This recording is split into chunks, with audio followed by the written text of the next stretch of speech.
The hearing to consider the nomination of Kristi Noem to be Secretary of the Department of Homeland Security will now come to order.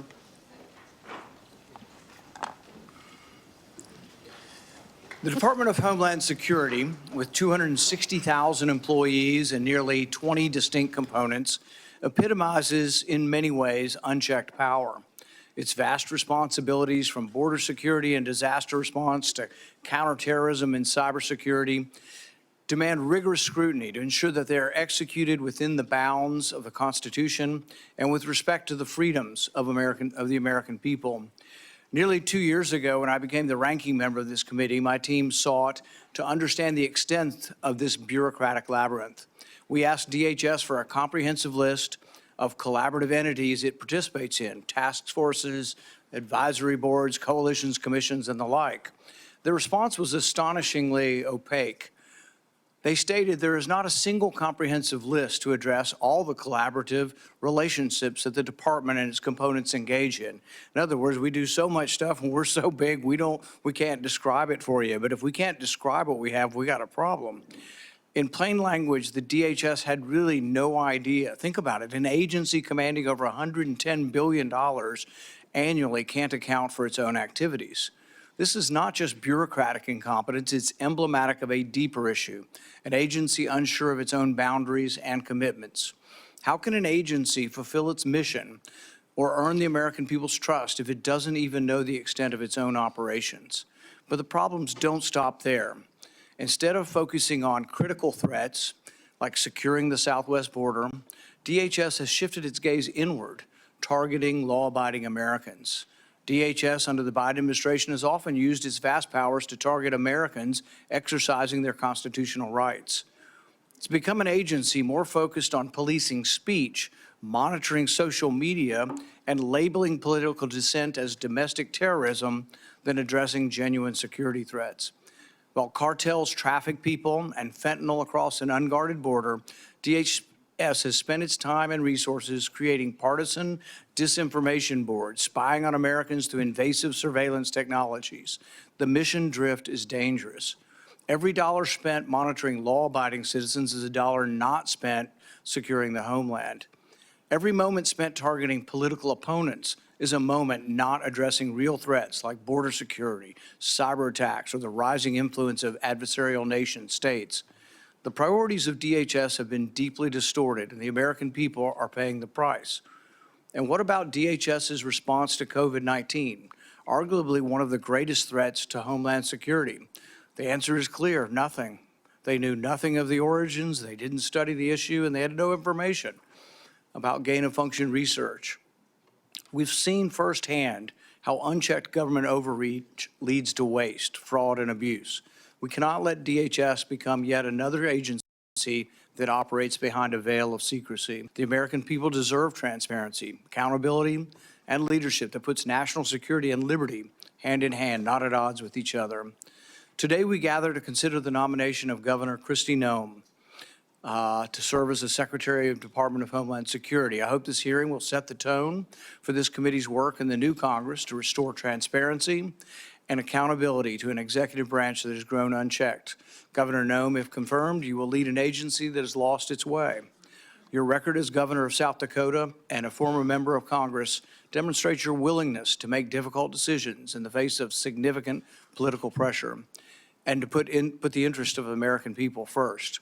You have the opportunity today to address how your background and vision will translate to leading one of the most critical and scrutinized departments in the federal government. This is the first of many consequential moments for this committee as we renew our commitment to the constitutional oversight role that Congress must assert.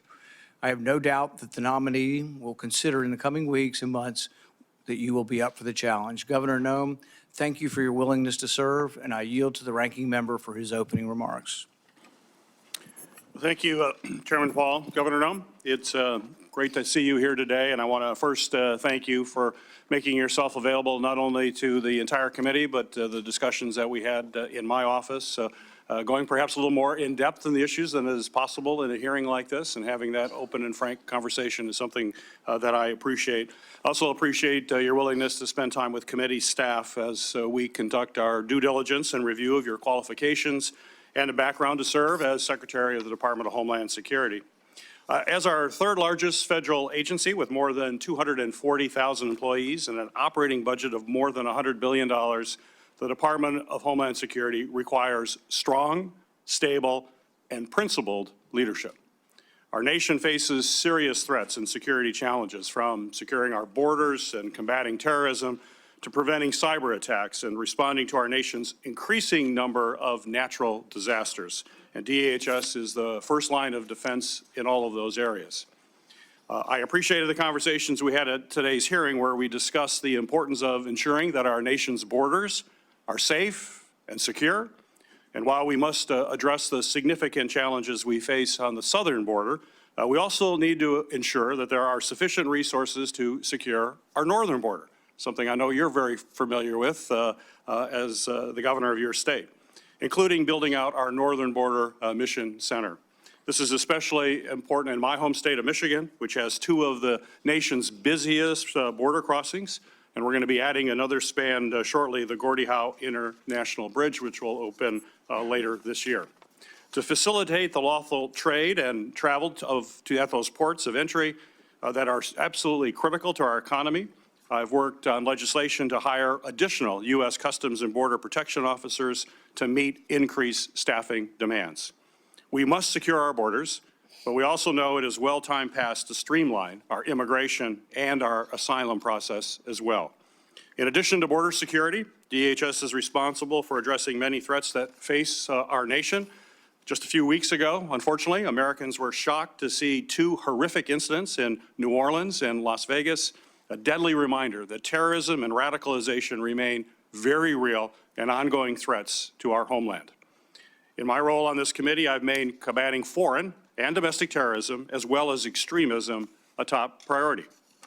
In this complex environment, it is essential that DHS continue to focus on all terrorism threats, track and report data to Congress and to the American people, and coordinate between all components to ensure the department is effectively addressing all types of terrorist threats.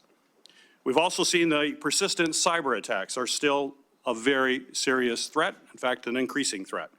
A recent attack from Chinese-based hackers infiltrated the Treasury Department, on top of ongoing Salt Typhoon hack that comprised numerous U.S. telecommunications companies. There's no question that DHS must continue to lead the way in protecting our networks from foreign adversaries, cyber criminals, and so-called hacktivists to prevent cyber attacks from becoming increasingly devastating to our security as well as to our economy. And finally, the Department of Federal Emergency Management Agency must continue to work hard to address the increasing number of natural disasters affecting our communities as a result of climate change. From violent storms like hurricanes that brought destruction to states across the South, to the devastating wildfires in California, and countless other severe storms and flooding events all across our country. We need leadership at the department that will ensure our nation effectively responds to communities when disaster strikes them. The safety and security of our nation and the American people depend on the department's ability to effectively address these wide-ranging threats. So, Governor Noem, thank you again for your willingness to serve in this incredibly important position, and thank you for being here today. I look forward to having a comprehensive discussion about how you intend to lead this critical department through a series of national security challenges, if indeed you are confirmed. This morning, Governor Noem will be introduced by Majority Leader John Thune and Senator Kevin Cramer. Senator Thune, you're recognized. Well, thank you, Mr. Chairman and Ranking Member Peters and members of the committee. I'm very pleased to be able to be here today to introduce South Dakota's outstanding governor, who has been nominated by President Trump to serve as the Secretary of the Department of Homeland Security. I've known Kristi Noem for a long time. She has a very compelling personal and family story, which inspired her entrance into the public arena, and I'm sure you'll hear a little bit more about that from her. But I've observed as she has gone through the state legislature as a leader there, State House of Representatives, the U.S. House of Representatives, where she was our only member from South Dakota, representing our state's interests there for 8 years, and now currently as South Dakota's governor. And I think she brings to this job a number of things that are going to be really essential. And one is obviously a skill set when it comes to managing hard problems. She led our state through the pandemic, managed what were extraordinary circumstances all across this country in a way that made South Dakota, frankly, a magnet for people from other states who were trying to flee or get away from some of the heavy-handed requirements that were imposed in other states around the country. Our state stayed open, stayed free, and that was largely due to her leadership. And I would say, too, as we tackle what is an enormously complicated and hard issue, which is our southern border, it's going to require a skill set, which I believe she possesses. It's going to require a tremendous amount of persistence and determination, which I think she has, an enormous amount of energy, which she has in abundance. And frankly, what I would say is just absolute toughness. It's going to take some tough and hard leadership to get things back in order. And I want to refer to something she said in her State of the State address earlier this week to South Dakotans, and that is that over the past 4 years, we've seen a complete disregard for the security of our borders and the safety of the American people, to say nothing for the rule of law. Chaos at our southern border and the Biden administration has left our country vulnerable to a whole host of security concerns, from terrorist entries to cross-border criminal activity like drug trafficking. I think it's well documented, and I think it's high time that it gets fixed.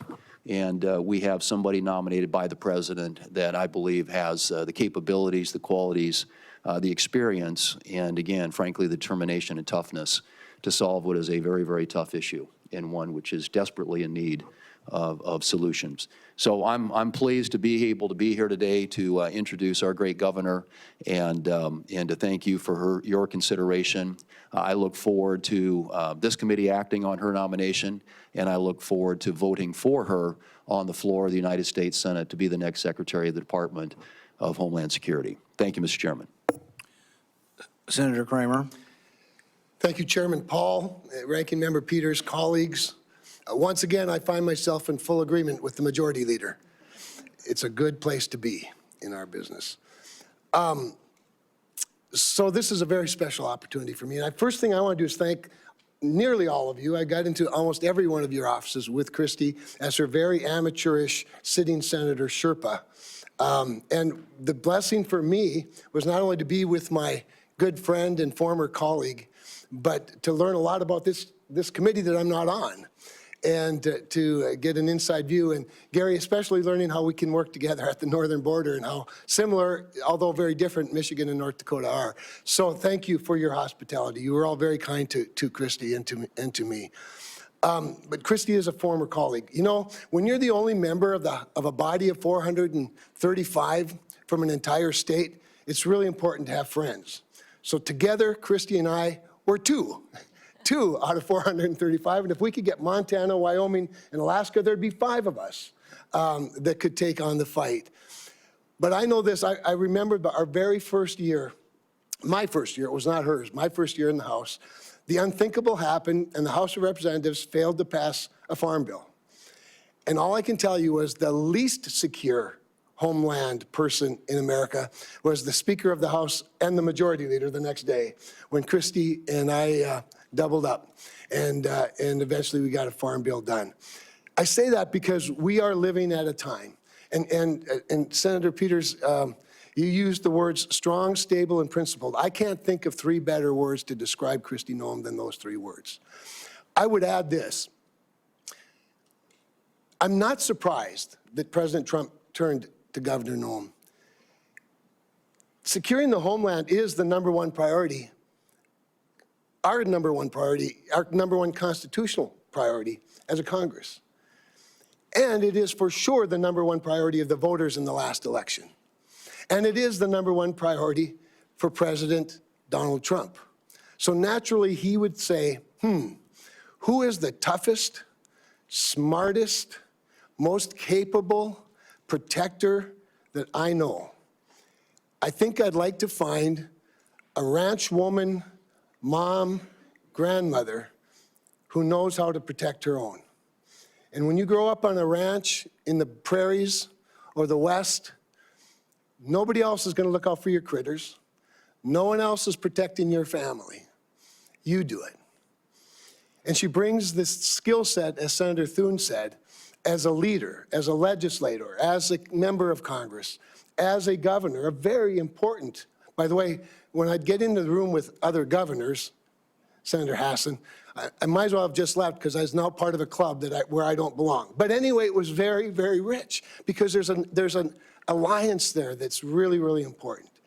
And so for me, it's just a really special opportunity to be able to be here with her and to have had this time in your offices introducing her to you. But I want to wrap up because last night I received a very touching letter, unsolicited by either Kristi or me, from the tribal chairwoman from the Standing Rock Sioux tribe, which straddles North Dakota and South Dakota. They don't really care who wins the South Dakota State, North Dakota State football game, but they do care about their reservation. And Chairwoman Alkire sent me this letter. Standing Rock is the home of Sitting Bull, in case you were wondering about the credentials of their ability to protect the homeland.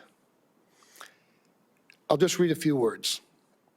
On multiple occasions, Governor Noem has invited the Standing Rock Sioux tribe to her table at the South Dakota State Capitol to enter into meaningful discussions.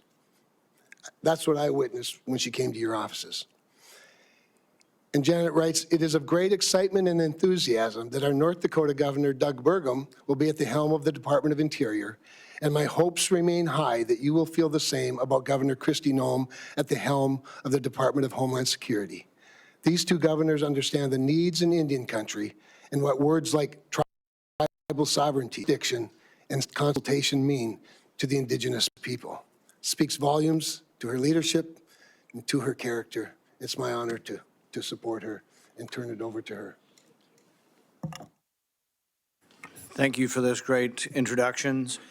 The committee has also received several statements in support of Governor Noem's nomination, including a letter from 22 fellow governors, the International Association of Firefighters, and 6 other organizations. Without objection, these letters of support will be made part of the hearing record. And I know our senator's going to have to go, but thank you for coming and doing those introductions. It's the practice of this committee to swear in witnesses. Governor Noem, please stand and raise your right hand. Do you swear that the testimony you will give before this committee will be the truth, the whole truth, and nothing but the truth, so help you God? Governor Noem, you are now recognized for your opening statement. Well, thank you, and good morning, Chairman Paul, Ranking Member Peters, and the distinguished members of this committee. I'm honored to appear before all of you today as the nominee for the Secretary of Homeland Security. I want to thank President-elect Donald J. Trump for his confidence in my leadership, and the people of South Dakota for their fantastic support throughout my time in public service. I would also like to express my sincere gratitude to Senator Kramer. He has been an invaluable resource to me throughout this process and given me much wisdom as well as insight into the thoughts and the procedures of the Senate and this body. And I'd also like to express my gratitude to Senator Thune, the majority leader of this esteemed body. He's been an advisor to me for many years as well as a friend. And I'm so grateful for the generous support of these two men and their willingness to be here this morning to speak on my behalf and to introduce me to this committee. Now, I'm a wife and a mother and a grandmother, a farmer, rancher, business person. I've served in our state legislature, in Congress for 8 years, and also a governor. I've spent my entire life in rural America. I understand what it means to work hard every single day and to build a better future for your kids and for all of our communities. I come before you today with a deep sense of responsibility and a humility as the nominee to lead the Department of Homeland Security, and also a commitment to the more than 330 Americans who we will work together to help serve and to keep safe and secure in their homes and in their communities. Now, before I proceed, I want to introduce to you my husband, Brian, who's here with me today. He is my constant 24/7 reminder of our dedication to public service and that it's not a solo effort or done alone. He has been a rock by my side, and I appreciate all of his love over so many years. I'm grateful that he's here with me today. Now, securing our homeland is a serious, sacred trust that must be relentlessly pursued and can never be taken for granted. Being safe within our borders here in America is critical, and yet Americans feel less safe than they have felt in decades. For the first time in 30 years, more than 40% of Americans are afraid to walk alone at night within a mile of their homes. President-elect Trump is going to change that. I've seen firsthand the challenges and the opportunities facing our great nation. In the 20 years since the Department of Homeland Security was formed, the nature of the threats to our homeland has grown and they've evolved. This department was created in response to the failures of the government that led to the September 11th, 2001 terrorist attacks. And that reality is not lost on me, especially in the wake of the recent terrorist attacks over New Year's. Now, I've led South Dakota for the last 6 years with a focus every day on making our state safer, stronger, and freer. I've focused every day on making the best decisions, not just for right now, but for generations to come. I've overseen a state budget of over $7 billion and a state employee workforce of more than 13,000, including more than 7,000 that report directly to the governor. I've addressed important issues like cybersecurity, human trafficking, drug interdiction, and also natural disasters, the same challenges that are facing so many of you and the people that you represent back home. I've secured our state and supported the rule of law. And if confirmed as the 8th Secretary, that is the same approach that I will take to leading the Department of Homeland Security. As we face the evolving threats of the 21st century, the mission and the success of DHS is more critical than ever. We must be vigilant and proactive and innovative to protect the homeland. The challenges in front of us are extremely significant, and we must secure our borders against illegal trafficking and immigration. We must safeguard our critical infrastructure to make sure that we're protected against cyber attacks, respond to natural disasters, and also terrorism. I firmly believe that we can meet those challenges head-on with resolve. Innovation, we can use collaboration with federal and with state partners. And senators, I want your input. Border security must remain a top priority. As a nation, we have the right and the responsibility to secure our borders against those who would do us harm. And we must create a fair and a lawful immigration system that is efficient and is effective and that reflects our values. President Trump was elected with a clear mandate. He needs to achieve this mission because 2/3 of Americans support his immigration and border policies, including the majority of Hispanic Americans. I was the first governor to send National Guard troops to our southern border when Texas asked for help and when they were being overwhelmed by an unprecedented border crisis. If confirmed as secretary, I'll ensure that our exceptional, extraordinary Border Patrol agents have all the tools and resources and support that they need to carry out their mission effectively. The same is true of my commitment to the outstanding men and women of the U.S. Immigration and Customs Enforcement. They are responsible for apprehending, detaining, and deporting illegal immigrants. And getting criminal aliens off of our streets and out of the country will help American communities be safer again. The bravery and the dedication of the Border Patrol and ICE are unmatched, and I will restore dignity to their work. The rising threat of cyber attacks also demands our utmost attention, and our critical infrastructure, from energy grids to financial institutions, is under constant attack by foreign adversaries and criminal actors. As Secretary, I will prioritize a comprehensive, whole-of-government approach to cybersecurity. In fact, in the coming days, we have to plan bigger and think faster and smarter. I fully acknowledge that people in Washington, D.C. do not have all of the answers, and therefore I will leverage private-public partnerships. I'll advance cutting-edge, state-of-the-art technologies to protect our nation's digital landscape. And I will have a proven record of doing this in South Dakota to back me up. I've helped make Dakota State University a global leader in cybersecurity education because we recognize the need to address this emerging threat. And I will take a proactive approach if given the opportunity to serve as secretary. Now, President-elect Trump has been a tremendous friend to law enforcement over the years, and I will do the same in my role as secretary. As governor, I've worked closely with law enforcement to make South Dakota safer.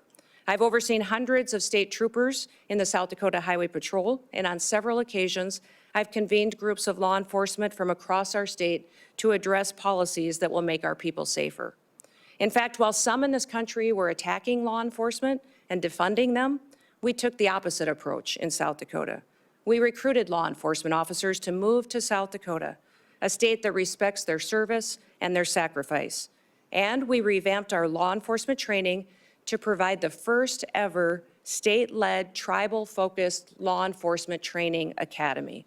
I'm very proud of the work that we've done in cooperation with our tribes to help make their communities more safe. And we must remain vigilant against terrorism and against others who wish to do us harm to our country and to our great people. I'll ensure that our intelligence and our law enforcement agencies are working together hand in hand, that they're fully equipped to detect, prevent, and respond to threats from radical ideologies and foreign adversaries. This requires resources, coordination, and collaboration across all levels of government. And once again, I will seek your wisdom and I will seek your input into the months ahead. For the sake of the people that we both represent, we have to get this right. Now, I recognize that Homeland Security isn't just about prevention, but it's also about resilience. When disasters strike, as we know they will, the Department of Homeland Security must be ready to respond swiftly, efficiently, and effectively to protect the lives and the property of Americans. As governor, I've worked with FEMA in response to a dozen natural disasters in South Dakota. These have included historic floods, tornadoes, blizzards, wildfires, a derecho, and even a global pandemic. As Secretary, I will enhance our emergency preparedness and strengthen FEMA's capabilities. And we will ensure that no community is left behind and that life-saving services like electricity and water are quickly restored. As Secretary, I will oversee the Secret Service, an agency that is in serious need of reforms. We all saw the threats to President-elect Trump last year and the consequences of failure. Now, that should never happen again. And I've worked closely with my own gubernatorial protective detail, and I'm familiar with what works and what doesn't work. And I'll bring that experience towards strengthening the Secret Service once again. I'm committed to working with this committee, with Congress, and with the dedicated men and women of the Department of Homeland Security to fulfill our mission. And together, we can ensure that the United States remains a beacon of freedom, safety, and security for generations to come. So thank you for the opportunity and the honor to appear before you today. Thank you for the meetings and the time that you took in your office to discuss the department and what we can do in the future to make the American homeland much more secure. I look forward to your questions, and I hope to earn your trust, and hopefully also your vote as we embark on this critical work together. With that, Mr. Chairman, I yield back. Thank you, Governor Noem. We will now proceed to questions. Each member will have 7 minutes. We will have a vote that will start at 10 a.m., but we're going to continue the hearing and keep people in line as you come and go to vote. We'll keep the hearing moving. I want to be clear from the outset that we will not tolerate any disruptions. The Capitol Police have been asked to escort anyone immediately from the room if they disrupt the hearing. This is a standard question, Governor Noem, that we ask of all nominees. Governor Noem, do you agree without reservation to comply with any request or summons to appear and testify before any duly constituted committee of Congress if you are confirmed? Yes, Mr. Chairman. I'm going to reserve the rest of my time for my questions and go to Senator Peters. Thank you, Mr. Chairman.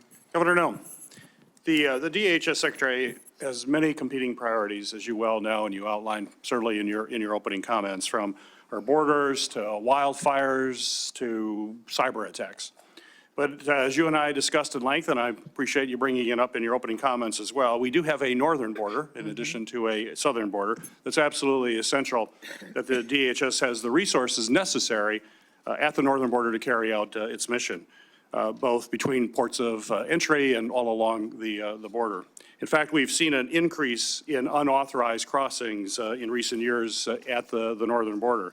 So my question for you is, if confirmed, do you commit to ensuring, along with the southern border, that the northern border is sufficiently staffed to maintain its security and robust trade between the U.S. and its neighbors, including at the Gordie Howe International Bridge in my home state of Michigan, have the resources they need to facilitate trade while keeping Americans safe? Yes, Senator Peters, you and I talked about this in your office and also with Senator Slotkin as well, how important it is to continue to remain focused on our northern border and all borders and ports of entry that the United States has. I think there's been some universal concern from some of the committee members that as we focus on the southern border and what we're seeing as far as the invasion there and the amount of people crossing, that the northern border would lose focus. But that will not happen, and we will ensure that our borders are secure and we're addressing all threats that may come in from any direction. And also with the bridge as well and staffing up on that as well. And I've assured Senator Slotkin as well that our focus is there to make sure that it is staffed appropriately. Very good. And as we discussed, the department is diligently working to stand up the Northern Border Mission Center at Selfridge Air National Guard Base in Michigan, following the authorization and funding that I was able to secure in the last Congress. This center is critical to supporting the department's northern border security missions and addressing evolving threats. So quick question, if confirmed, do you commit to working with me to fully build out the Northern Border Mission Center? Yes, Senator, we will look forward, and I look forward to working with you to ensure that that is a priority and that it's adequately resourced, and working with Congress and senators to make sure that we have what we need to make sure that that mission for that base is fully fulfilled. Great, thank you. On New Year's, we witnessed two incidents that reminded us that terrorism and extremism remain serious threats to all Americans. Both DHS and the FBI have consistently said that the most persistent threat to the homeland is from U.S.-based individuals or small groups radicalized by a variety of ideologies, from white supremacy to ISIS to Al-Qaeda. We must certainly continue to focus on people who are radicalized here in the United States with the intent of terrorizing our communities. So my question for you, ma'am, is how do you plan to address this threat of U.S.-based terrorists? Senator, this is a grave concern for our country, as we all agree that the #1 threat to our homeland security is the southern border. In fact, since Joe Biden has been president, we've seen 382 individuals that have come over that border that are on the terrorist watch list. Behind me have the governor of Louisiana with me. And he and his state and people in this country went through a horrific event on New Year's Day, and one that we never want to see repeated again. But this governor behind me is concerned also about an upcoming event, which is the Super Bowl coming shortly, which we need to do all that we can to work together, that he has the reassurance that the federal government, that the Department of Homeland Security is prepared to help him protect that event and to keep people safe while they're there. Those 382 terrorists or known terrorists that have come over our border, we don't know necessarily where they are because of what has been happening under Joe Biden's policies. Now, President Trump obviously won the last election with a clear mandate, and that mandate is for the American people to secure that border, but also we need to focus on domestic terrorism and homegrown terrorism, which you just referenced in your question. Homegrown terrorism is on the rise. We see more and more incidents of people that are U.S. citizens that have become radicalized, and knowing when people are leaving the country and coming back and changes to their behaviors and what their actions are is critically important. So the resources that the Department of Homeland Security has needs to be utilized as far as identifying those threats and being proactive to prevent them, but also protecting civil rights and liberties in that process, and making sure that the department is on mission to do what it was called to do, why it was created, and what authorities that Congress and the Senate has given them. My hope is that Governor Landry and his staff and his people and the people that attend the Super Bowl know that the Department of Homeland Security is their partner, is on watch to protect them and to keep that event safe. I hope all Americans know that leadership has consequences. I hope that we can get through and get your support for this nomination and get confirmed quickly so that we can address the threats that we currently face and make sure we don't have any repeats of the day that we saw just starting this year on New Year's Day. In the last 2 years, we have seen increasingly aggressive and expansive cyber attacks against our federal agencies. Just last month, Chinese hackers infiltrated the Department of Treasury and stole potentially thousands of unclassified documents. So given these concerning trends by the PRC, to hold our federal networks hostage. Do you believe that federal agencies should be required to implement cybersecurity upgrades and maintain the highest cybersecurity standards to protect sensitive or classified data and U.S. citizen information as well? Well, Senator, the mission of CISA, which is the Cybersecurity and Infrastructure Agency, the mission of it is to hunt and harden. It's to find those bad actors and help work with local and state infrastructure, critical infrastructure entities so that they can help them be prepared for such cyber attacks and that they can make sure that they're hardening their systems to protect them in the future, recognizing the vulnerabilities that they have. CISA's gotten far off mission. They're using their resources in ways that was never intended.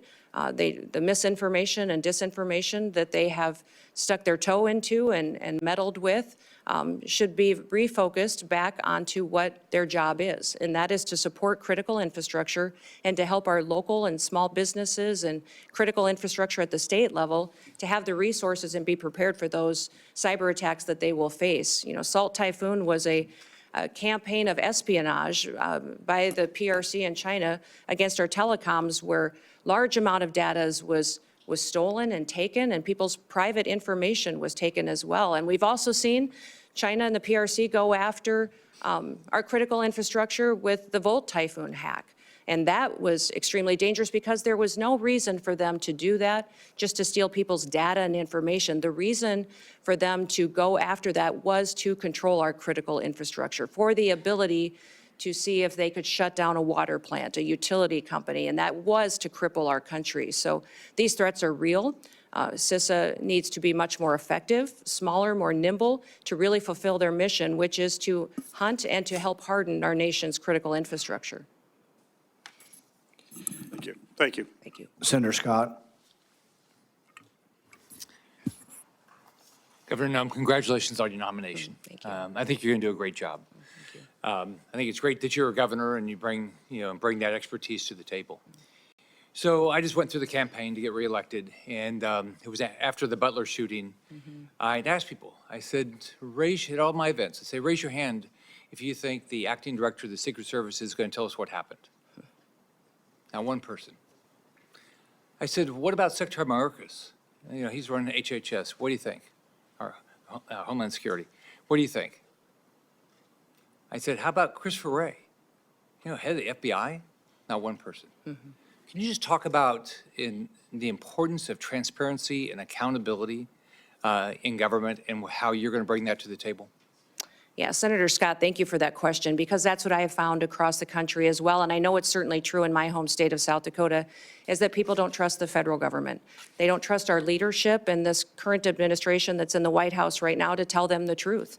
To tell them the truth about what the threats really are, about our agencies and departments, when there are failures, addressing them and fixing it. The Secret Service is one of those perfect examples. They need leadership that understands why that Secret Service was created and what it needs to do. There's two elements really that the Secret Service is tasked with, and that is protective detail and then also investigations. Yet we see investigators within the Secret Service out there investigating antiquities and other things that are off mission when they should be focused on making sure we're addressing national security events with the protocols that are necessary and protecting the individuals that they're charged with and getting that skill set and training that are necessary. That's been compromised by not having enough people there and being adequately staffed and resourced. But frankly, the leadership hasn't been honest about talking about it. We saw this with the drones over New Jersey as well, the federal government not answering the questions from the public. And when they finally got a straight answer out of President Trump, they felt reassured that somebody recognized that this was something they were questioning and that they did answers. My goal and my mission is to build trust. We will undertake a large job and a large duty that we have to fulfill, that the American people expect us to do by securing our border, to make sure that our nation is a nation with borders, or we're no nation at all, and that we are making sure that those criminal actors that are perpetuating violence in our communities and in our cities and towns and states are removed from this country, that there's consequences for breaking the law in our country again. There has to be consequences, because when Americans break the law, there's consequences. And why would we ever allow someone to come in from another country and not allow them, and not have consequences, or allow them to continue to go forward and to to commit rape and murders and break other laws that endanger our society. So we've had over 13,000 murders that are loose in this country that have come over that border. We've had almost 16,000 rapists and sexual assault perpetuators that are loose in this country right now. 425,000 plus people have criminal convictions that are here illegally in this country that our current administration is doing nothing to round them up and get them out of our country. We will be doing that immediately, and that will be the priority. And that is one of the reasons that today the American people have lost their trust. President Trump will build it back and know that their federal government is accountable to them and is working to put America first again. So Joe Biden completely opened our southern border and dismantled our entire immigration system. As a former governor, I know that when the federal government policies are broken and failing Americans, you see the impacts in your state, just like I did when I was a governor. And you take the steps necessary to protect the families in your state. I know you've done that. One thing you did, as you talked about before, you sent troops, our National Guard, to the southern border. Can you talk more about how Biden's open border policy has affected your state and communities and the role your state resources placed in helping secure the border? You know, we certainly have seen the effects in South Dakota that many of your states did, and I would say every state has seen the effects of an open border and the policies that have been under the Biden administration. We saw increased crime, but we also saw increased drug activity. We saw cartel and their affiliates moving into our state to proliferate trafficking, and we saw people being victimized and a lack of accountability with the federal government. So when Texas was addressing the situation and asked other governors for help, we sent help. I know many of the other governors at the time were sending law enforcement, but I made the decision that at that time that it was more appropriate to send the National Guard, that our National Guard could be activated under Title 32 and sent to assist another state from the invasion that was happening, and because the National Guard is trained for just such a mission. Because of this invasion, that it is a war zone down there with what they are going to see, the threats that they would see, and that they are trained specifically to interact with other agencies. The National Guard is used to falling in with other agencies and cooperating with them and could do that seamlessly. And their families and their communities are normalized to them being deployed. So we have in South Dakota deployed our National Guard to the southern border 8 different times. 2 of them were federal deployments that the Biden administration sent them down there. One was to send our Lakota helicopters, which were used for surveillance and the drug interdiction that was going on down there. But 6 other times I sent them under state activation to partner with Texas and other states in securing our southern border. They did security operations. They also did building of the wall and partnered with Texas, recognizing the failures of the federal government. The failures of the federal government are significant, and we've seen our families and communities devastated by those effects, by the drug epidemic, by the trafficking that's going on, the increased crime. And we recognize that just because the federal government wasn't doing their job, we could not fail our state. And I needed to protect the people of South Dakota, and the people of South Dakota were overwhelmingly supportive of these deployments and very proud of our National Guard. When I was governor of Florida, there was a terrorist attack in Paris by Syrian refugees. So President Obama was president, and I said, I'd like to know if you're going to send refugees to my state, that you give us some background on them. You know, I assume you vetted them and tell us what's going on. You have to tell me, but you ought to tell our state law enforcement and our local law enforcement. All right, that they said, go jump in the lake. They're meaner than that, but they said, go, you know, you have no rights as a governor, which had made no sense. We had over 70,000 people come here after Afghanistan on planes into this country, completely unvetted, all right? They've never given our governors any information. So would you change that? Yes, the communication between states and the federal government has been absolutely broken. And that's what I love about this committee is you do have governors sitting on this committee that have been in that role as a commander-in-chief and have the responsibility for being the CEOs of their state. It's a different perspective than serving. I served in Congress too, and both are extremely important, and they're just different in that responsibility that weighs on your shoulder. I often told folks that that is the thing that most times, if something was going to keep me up at night, it was the responsibility that I had being commander-in-chief, recognizing the decisions that I made. And I'm sure you had this feeling as well, Senator Scott, as governor, that impacted those families, those soldiers, and it impacted their communities when we pulled them out, and the importance of that. And when they were bringing refugees into the country, I as well communicated that to the federal government. They were bringing refugees, and I asked how they were vetted, how we were working with their home countries to find out who they really were, what their intentions were, and why they were coming to the United States, and received no information from this administration, that vetting process was being done, that we knew where they're going. In fact, they kept us in the dark and didn't communicate to us even what states and where those refugees were being placed. So that is something that we need to change. When we have programs that fall under the purview of the Department of Homeland Security, there needs to be communication, especially with the governors, so that we can coordinate to ensure that it's the right thing for that state. Thank you. Senator Hassan. Thank you, Mr. Chair, and welcome, Governor Noem. Really appreciate you being here. Welcome to your family as well. Thank you. And families do share in this kind of public service, and we appreciate them very much. As we discussed at our meeting last month, as a former governor, I appreciate the important responsibilities that governors have to ensure the safety and security of their communities, including by managing public safety and emergency agencies. And I will say that in many ways, I agree with some of the things that Senator Scott just said about improving communication between the Department of Homeland Security and governors around who is being sent to states. It's a critical issue and something that I was frustrated by when I was governor.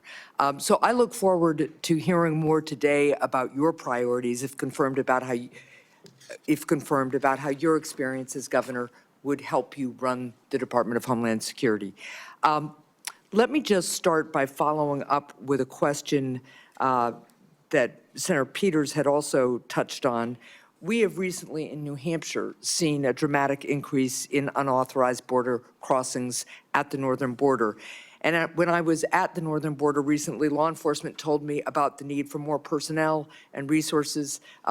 We still don't have cell phone coverage in a lot of the stretch of our northern border. I've worked with Senator Kramer on bipartisan legislation to strengthen our northern border strategy because it's clear more support is needed. So, Governor, if you're confirmed, would you deploy additional full-time personnel and upgrade equipment along the northern border? You know, Senator, I enjoyed our meeting that we had, and you identifying the northern border issues that are going on, the lack of security and the lack of technologies that you really need to cover some of the landscapes that are there. Very different than the southern border, some just as equally challenging, but all need to be addressed. So I definitely will be working with you to ensure that our northern border is adequately resourced as well. And we do have to have the resources in order to be successful. Right. That's something I want to work with Congress, with the Senate and the House on, to ensure that the resources are there to meet the challenges that we have. We have not fully utilized the technologies that are available, that are necessary to really secure this country and to compete with those bad actors which wish to infiltrate our country. And having the ability to utilize them will make us much more safe. So I'll work with you most definitely in ensuring the northern border is protected. Well, I appreciate that. And I just note, too, that at the same time, there's real concern in New Hampshire and all along the northern border that we strengthen the border and have the resources we need. We also have a really strong economic relationship with our friends to the north and a lot of family relationships. So I think it's important that we're smart in the deployment of technology. We don't want to impede that flow of economy and people that's lawful, but we do want to make sure that we have the resources we need. I want to turn to the southern border now. At the southern border, we need significant technological investments to support law enforcement personnel in their efforts to catch fentanyl smugglers, to stop human traffickers, and seize the cash and illegal guns that criminals traffic southward to the cartels. And we talked about this a little bit. There's bipartisan support for these investments, and I've worked with colleagues, including Senators Langford and Cornyn, on legislation around these issues. Governor Noem, could you identify specific technological investments that you would make at the southern border, and are you willing to work with me on increasing southbound inspections if you're confirmed? Yes, certainly, Senator. You've heard President Trump talk about the need to build a wall, and the wall and infrastructure is critically important, but also at our 382 legal ports of entry, we need to have technology so that flow can happen north and south, and it can happen in a legal manner to ensure that our commerce can continue to operate and that we can continue to make sure that we're also secure. I think de minimis shipments are a concern, and the need to look at those and how traffickers and fentanyl distributors are using that. I think we also need to use scanners, surveillance operations. There's new technologies out there to cooperate with satellites in some area where the topography does not necessarily facilitate having actual infrastructure, and then also the ability to make sure that we're utilizing that technology that allows us to know what is going south that might be fueling some of the violence that ends up coming back north, and ensuring that we're stopping that before it has the chance to supply those cartel and bad actors that would come in. Yeah, I really appreciate that because the southbound flow, particularly of cash and weapons, fuels the cartels and strengthens them. Absolutely. And it's something that we really have to focus on. I also want to follow up on the issue of cybersecurity. Recently, criminals launched a successful cyber attack on PowerSchool, a cloud-based record management system that contains personal information about tens of millions of kindergartners through high school seniors, including many students and teachers in New Hampshire. This cyber attack on PowerSchool comes as schools and local governments across the country have seen a surge in cyber attacks on their systems. And when a small school of maybe a couple of thousand system, maybe 1,000 students or so has to pay $2 million in ransom. I want you to think about what that does to one of our small communities, right? So Governor Noem, if you're confirmed, how will you empower the Cybersecurity and Infrastructure Security Agency to improve the cybersecurity of state and local governments in the United States? Well, thank you, Senator. If I am confirmed and have the opportunity to serve as secretary of this department, I'll be following the Constitution and the rule of law and then getting these departments back on mission to why they were created and why they are existing. What CISA should be doing is helping those small entities, those schools, those local city governments, the state governments, and the small businesses that are critical infrastructure that don't have the resources to stay on top of the critical protections that they need to enact. Well, let me follow up just quickly on that one point. It's something we discussed when we had our meeting. I worked with Senator Cornyn on a bipartisan bill that became law that created a cybersecurity grant program for state and local governments. This is in addition to each state getting a cyber coordinator to help on the ground. We discussed this program, and I know you as governor had some reservations about the structure of the program. But if confirmed, will you commit to working with Congress to adjust it? I'd love your input about what gave you pause as governor. I think there were only 2 governors who didn't participate in the program.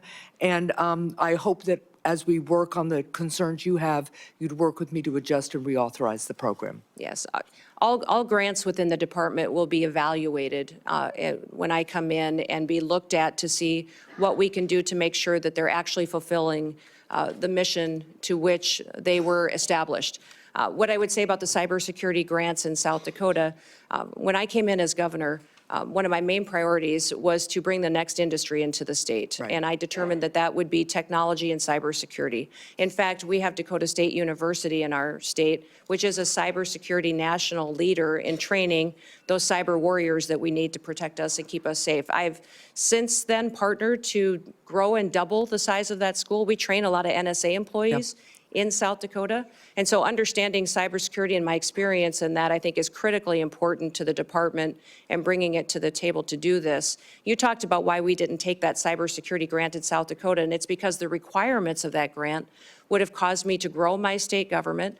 The administration costs of it would have been much more than what it would have been able to facilitate at the local level, and our state was already proactively helping these individuals that needed the resources to secure their systems. Well, I appreciate that. I'm way over time.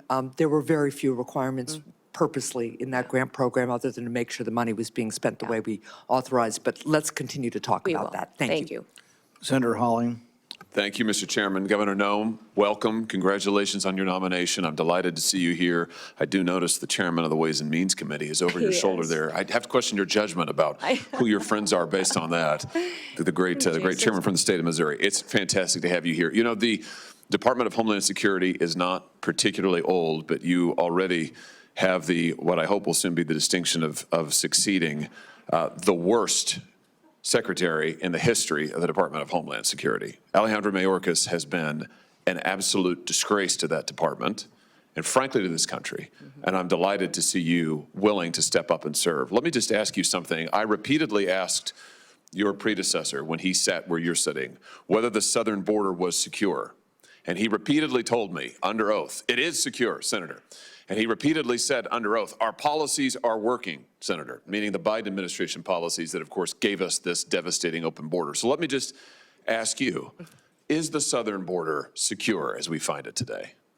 Senator, no, the southern border is not secure today, but in just 3 days, we will have a new president in this country, President Donald J. Trump, and he will secure our border. That is refreshing candor. I'm glad to hear it. Let me ask you about a young man from my state. This is Travis Wolf. He was 12 years old when he was killed just over a year ago by an illegal migrant who mowed him down, and I choose my words carefully, mowed him down in a motor vehicle, hit him head on, doing 75 and a 40, killed him. Others were severely injured. Just yesterday, a witness sitting where you are sitting today told this committee that migrant crime is, and I quote, not an actual concern. Not an actual concern. In a hearing before this committee advising us to drop the Lake and Riley Act and not focus on migrant crime.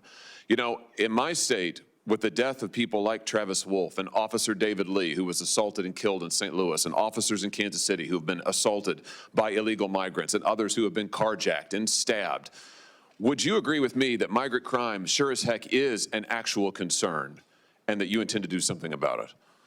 Yes, Senator, absolutely. And I am so sorry about Travis and my prayers go out to his family. I can't even imagine what that is like. And thank you for telling his story, because there's so many families in this country that have that same story.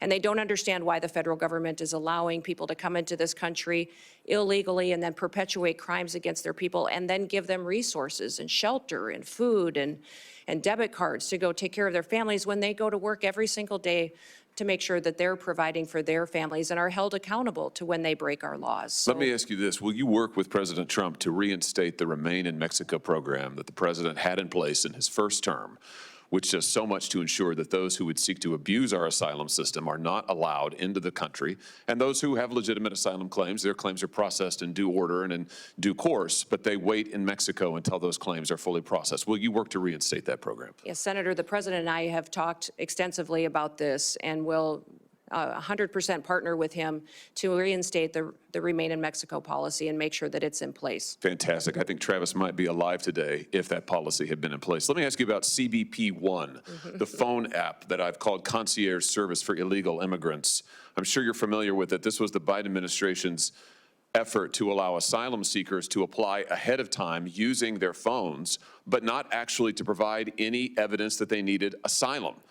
There was a newspaper report, a press report that said the only problem with the app is it never asks users, are you seeking asylum? They don't ask for any asylum evidence. They simply release these so-called asylum seekers who use the app into the country on parole. Sometimes they're never given a hearing. The Inspector General actually did a report, a full investigation report on CBP One, and found that frequently users of this app were claiming the same addresses in the United States as their intended destination, even though they didn't know each other, they weren't family connections. In other words, it has been completely abused. And the idea that the federal government would pay for this kind of concierge service for illegals, I think is outrageous. Will you end the use of the CBP One app? Yes, Senator, if confirmed, and I have the opportunity to be secretary on day one, CBP One will be shut down. There's data and information in there that we will preserve so that we can ensure we know who's coming into this country and who's already here that we need to go find, but also we make sure that there's another program, CHNV, which I'm sure you're very familiar with, where our federal government actually paid to fly people into this country directly from other countries without any vetting or knowing who they are. So there's several of these programs that need to be eliminated, and we need to ensure that we're following legal immigration laws. I'm glad you just mentioned CHNV. This is a mass parole program. Of course, as you know, our law allows parole in only very limited circumstances. There are two circumstances, and it requires case-by-case evaluation. The present administration, soon to be gone, has granted mass parole in direct defiance of the law, not case-by-case evaluation. The CHNV program is one of those instances. Will you put a stop to this abuse of our parole law and our asylum system? Yes, we will go back to case-by-case evaluation of these parole cases and ensure that we have more resources if you will partner with us to make sure that our legal immigration system is fully utilized, that we have more judges, more immigration courts, so that we can process people legally and make sure that they are going through that process rather than, like Joe Biden has done, use this as an excuse to allow people to come into our country with no consequences. Let me ask you about another low light, not a highlight, but a low light of this last administration and DHS. Your predecessor, the current Secretary of DHS, established a disinformation board using taxpayer resources to police speech on the internet and elsewhere, to tag American citizens' viewpoints as either legitimate or not legitimate, and use the power of the state to censor them, including having them removed and perhaps penalized. This has got to be the darkest chapter, I think, in DHS's short history. He eventually withdrew the board under intense criticism, but has never fully repudiated it and never promised not to do it again. Will you pledge to us here today that under your leadership, there will never be a disinformation board or anything like it at DHS, and you will be a champion for the free speech and First Amendment rights of all Americans? Yes, Senator, there will not be a board such as that under my leadership at the Department of Homeland Security. Fantastic. Absolutely. Let me ask you in my remaining seconds, just one more thing about the Secret Service. You've mentioned this, and I'm so glad that you did. This committee, and it has been bipartisan, this committee has done bipartisan work on the attempted assassinations, or the assassination attempts, I should perhaps say, of the former president, soon to be the future president, soon to be the president, President Trump. We were stymied at every turn. And I should use the present tense. We are currently being stymied at every turn by the current Secret Service leadership and, frankly, by the leadership of DHS, who have refused to turn over documents, who refused to make people available for interviews. We finally had to pass my own law in this committee, which we unanimously adopted, a law, a statute, mind you, which would require DHS and Secret Service to turn over relevant information to us about the assassination attempts. It's unbelievable. When you come to office, to this office, I hope very soon, will you pledge to us that you will open the books on all of the facts associated and around these assassination attempts, that you will make available to us and to the public, most importantly, all the facts so that we can ensure that this never happens again and that the needed reforms in the Secret Service are put into effect? Yeah, Senator, if I am the Secretary of Homeland Security, I will certainly work with you to build transparency and make sure the facts are shared with you and your committee. I know that you've been very frustrated by the lack of transparency from the department, and I want to thank those of you that have worked on that report that was put together on these assassination attempts. I know it was a bipartisan report and investigation that this committee conducted, and I appreciate you focusing on that, and I will work with you to get the information so that you have the truth of really what happened there and the failures so they can be fixed. Thank you. That's a great place to end. And a high note, as I see my friend Senator Blumenthal, who did fantastic work on this effort, and it will be an incredible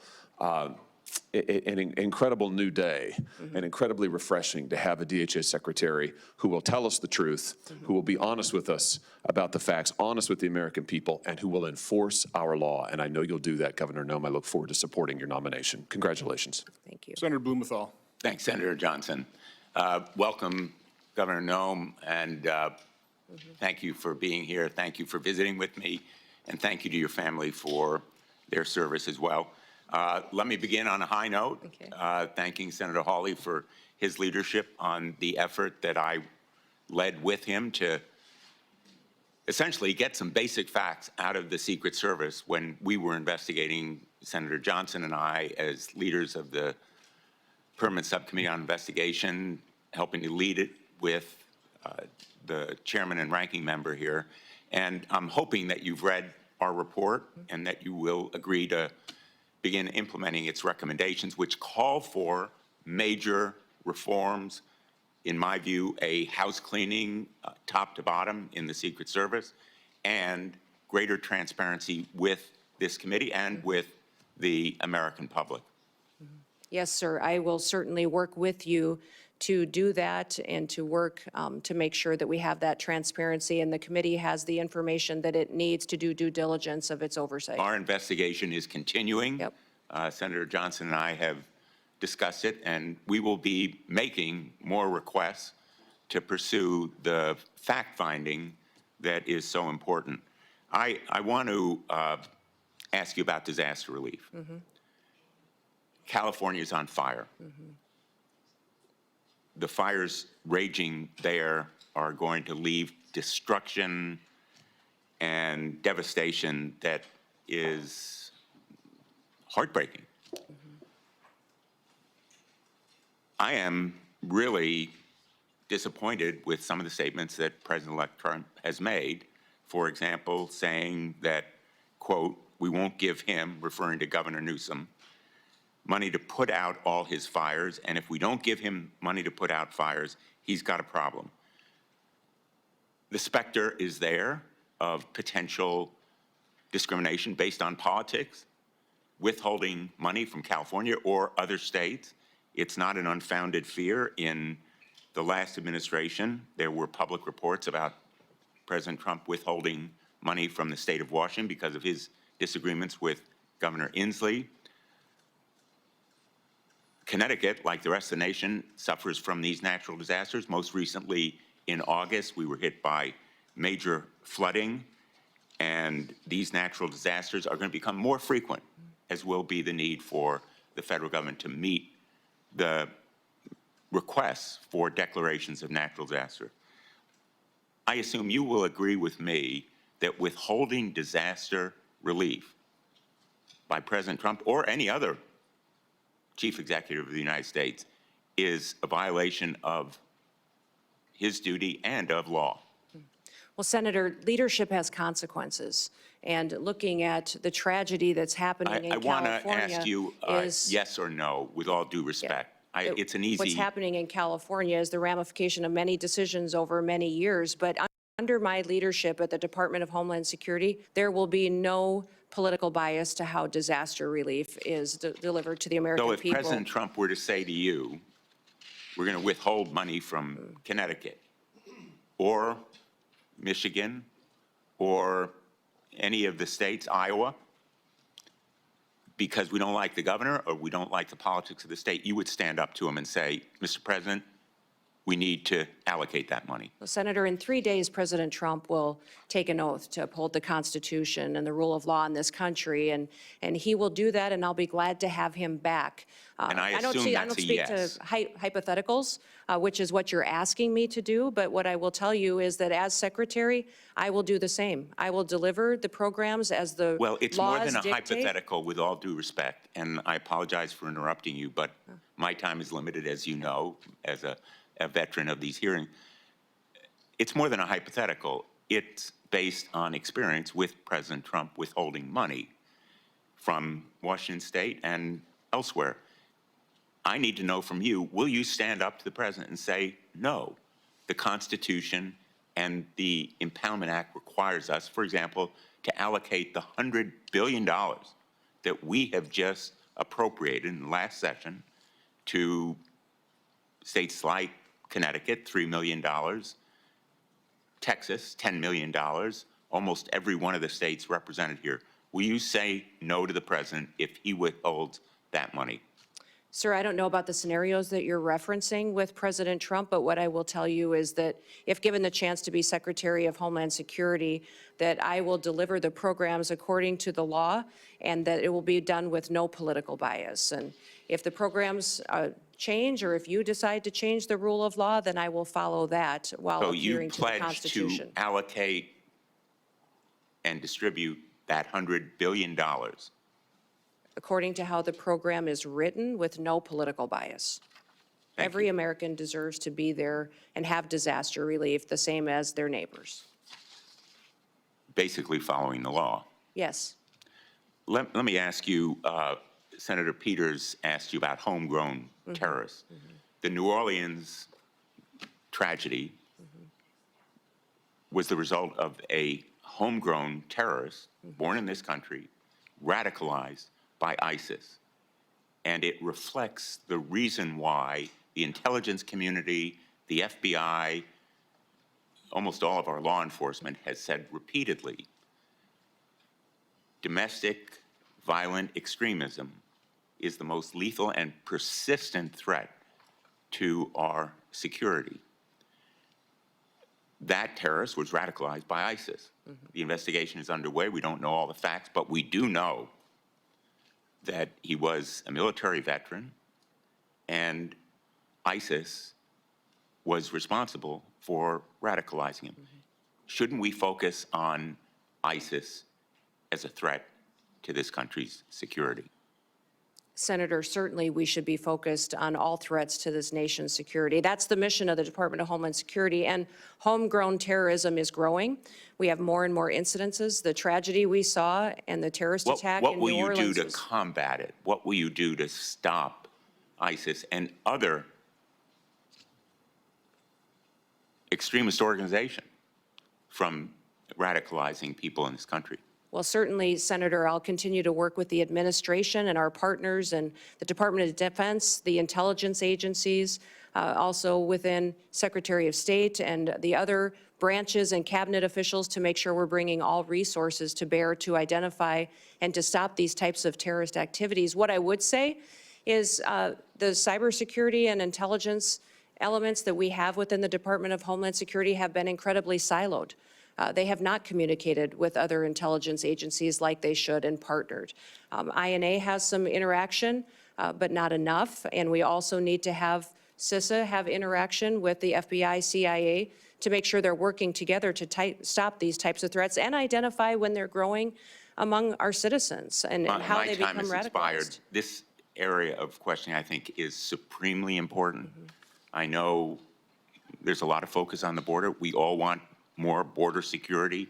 We want to stop migrant crime, but let's not take our eye off the ball. The governor of Louisiana for the Super Bowl ought to be really riveted on the potential for homegrown terrorism as a threat. And I hope that you will help him and other governors to do their duty to protect the people of the United States from that homegrown terrorist threat. Thank you. I look forward to working Senator with you. Ernst. Thank you, Senator Johnson.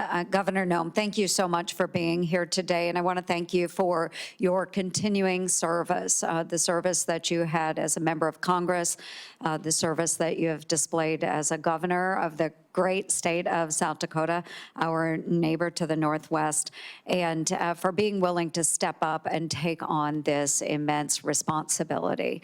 So thank you so very much. We had such a good discussion when you came to my office in the last several weeks, and we talked about the importance of securing our border and fixing our broken immigration system.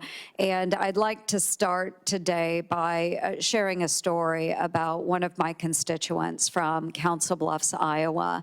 And what we have seen through this broken border is tragedy that strikes so many families across the United States. So very similar to the story that was shared by my colleague from Missouri with his constituent, Mr. Wolf. I have a young woman by the name of Sarah Root who encountered tragedy on January 31st, 9 years ago. So Sarah Root was struck and killed by an illegal immigrant who was drunk driving. He was driving at 3 times the legal limit of alcohol. And Sarah's killer was bonded out before the Roots laid her to rest. He fled the country and has not been seen or heard from since. The Root family has not seen justice. So, Governor, how do you plan to prioritize the detention and deportation of illegal immigrants like Sarah's killer? Well, yes, Senator, thank you for telling Sarah's story. I remember when this happened because it was so close to home and so devastating for her and her family and the entire state of Iowa and our country. President Trump is focused on making sure that these types of situations don't happen again, that we don't continue to lose our children and our family members to illegal immigrants that come in and perpetuate crime and with no accountability, and then are released with no consequences. So the number one priority of the president is to secure the border and to deport these criminal actors immediately and as soon as possible. They will be the number one priority to make our communities safer and so that we don't have this kind of situation going forward. In fact, people, I think when they first heard my name being mentioned and nominated for the Department of Homeland Security, maybe thought it was a little bit of a surprise. Like, oh, I didn't think about Kristi doing that job. But I tell people the reason that I asked for it is because I knew it was the president's number one priority. I knew that it needed to have someone in the position that would do what the president promised the American people, would be strong enough to do it, and follow through to make sure that we're protecting our communities and America, but that also came at it from a perspective of how these families feel, that was a wife and a mom and a grandmother, and would be able to stand up and communicate to the American people what we were doing and why we were, because it's what they asked us to do.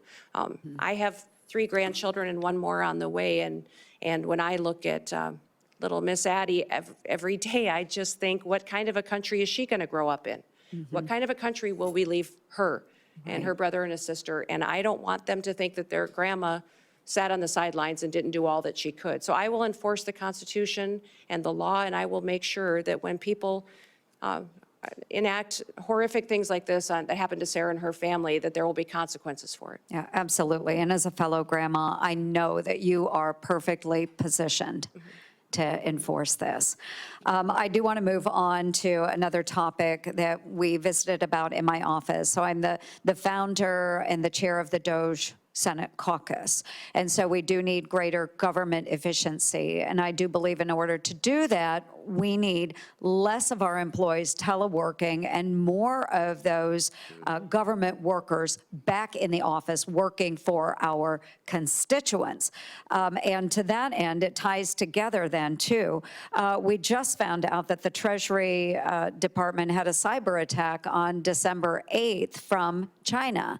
And no surprise here, they access servers through work from home software. So it all ties together. We need more people back in the offices, making sure that any communications are secured, any work is secured. And to that, I know the Biden administration has put a huge emphasis on the cyber bureaucracy.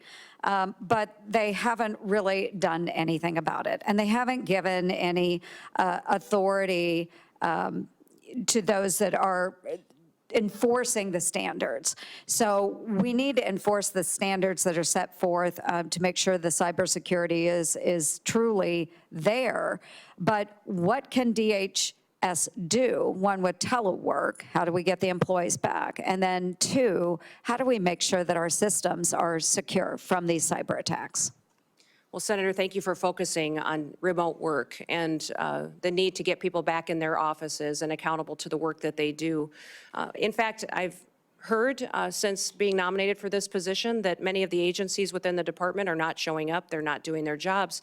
But even FEMA, who is responsible for disaster response, that they have the alternative, some of these employees, to not even respond to a disaster, which might explain the horrific results that we saw in North Carolina when they had such a terrible disaster that impacted families and communities, and FEMA failed them so miserably. If it's not even a responsibility of them to show up when terrible things happen, what other day-to-day activities are not getting done because they're working for home or not doing their job at all.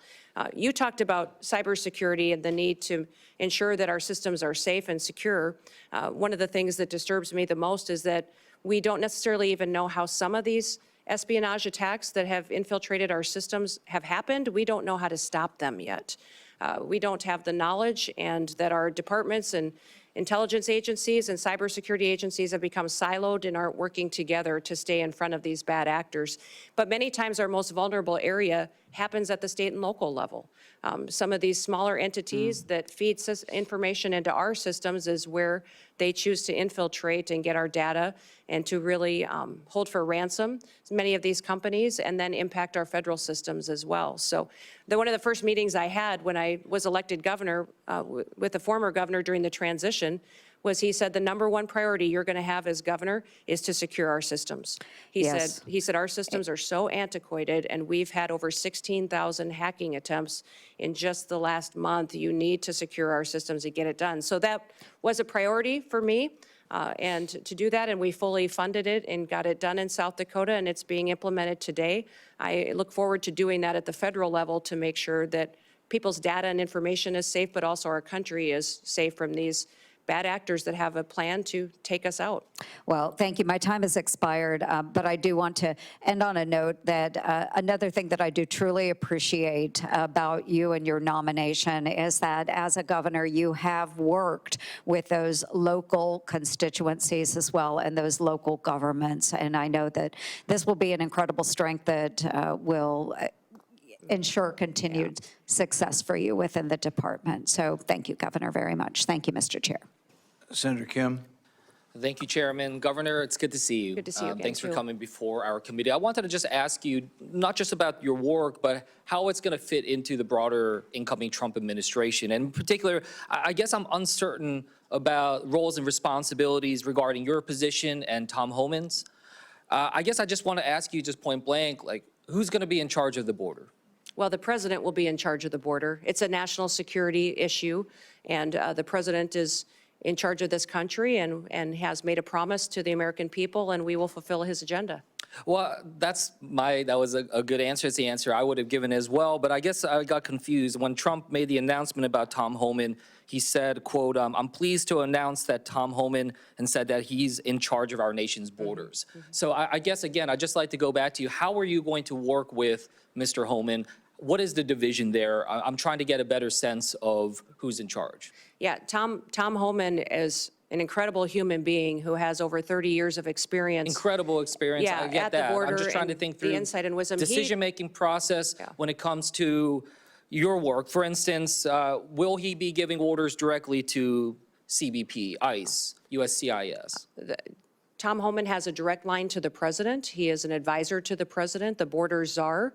I obviously will be, if nominated and confirmed, and put into the position of being the Department of Homeland Security Secretary and responsible for the authorities that we have and the actions that we take.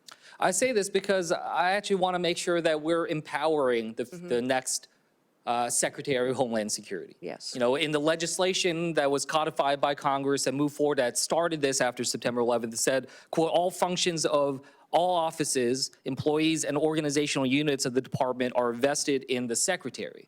So I guess the reason why I mentioned this is I've just seen some quotes from Mr. Homan where he said, quote, I'll be making decisions on border security and deportation. He was asked in another interview about the stronger role that he'll play, and he said, absolutely, I'll be making decisions on how we do the border.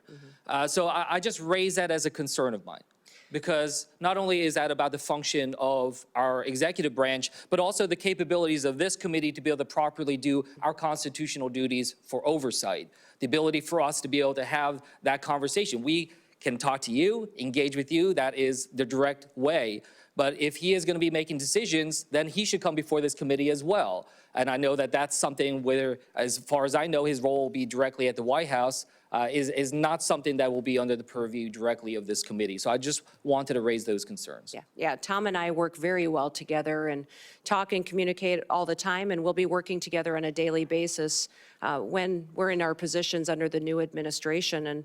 And I would say there's no authorities being planned to be taken away from the department or myself if I'm in the role, and But we'll it sends continue some to mixed oversee signals. CBP. You can understand how, people in my home state, maybe around the country, when they hear Mr. Homan saying, I'm making the decisions, when they hear President-elect Trump say he's in charge of our border. So, I urge, that we're going to try to do our best to try to make sure we're empowering the department, empowering the next secretary, because that's where, our laws are invested in our decision-making. Yeah.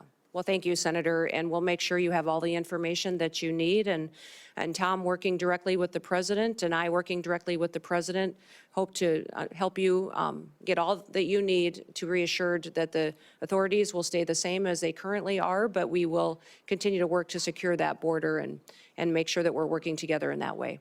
I want to just switch gears about, you raised the concerns about terrorism, especially foreign terrorist groups. I guess I just want to ask you, what are the major foreign terrorist groups that are, well, first of all, what are the major foreign terrorist groups that are out there that we're tracking? Which are the ones that are concerns to us in terms of potentially trying to inspire or coordinate an attack upon us? And if you can just give me a sense of what their current capabilities are to try to enact that. Well, I think we face a lot of threats, Senator, and since I'm not in the role today, I shouldn't get into specifics with you, but I think Well, you can at least get over into years, specifics about what organizations that are out there. So I Yes, just wanted to get a sense of we your have all knowledge of the all the organizations. traditional terrorist organizations that have always threatened the United States. But Such I would as? also say, I would say Hamas, ISIS, continuing down that path of those terrorist organizations. But we'll continue to also focus, though, not just on those, but also the cartels, their partnership with the Chinese, and what they are doing. Listen, I've told people for years, for over 30 years, I've worked on national policy, on food policy, on agriculture policy, and I've seen the Chinese agenda to infiltrate our country, control our food supply chain, but also their manipulation of their currency and stealing our IP.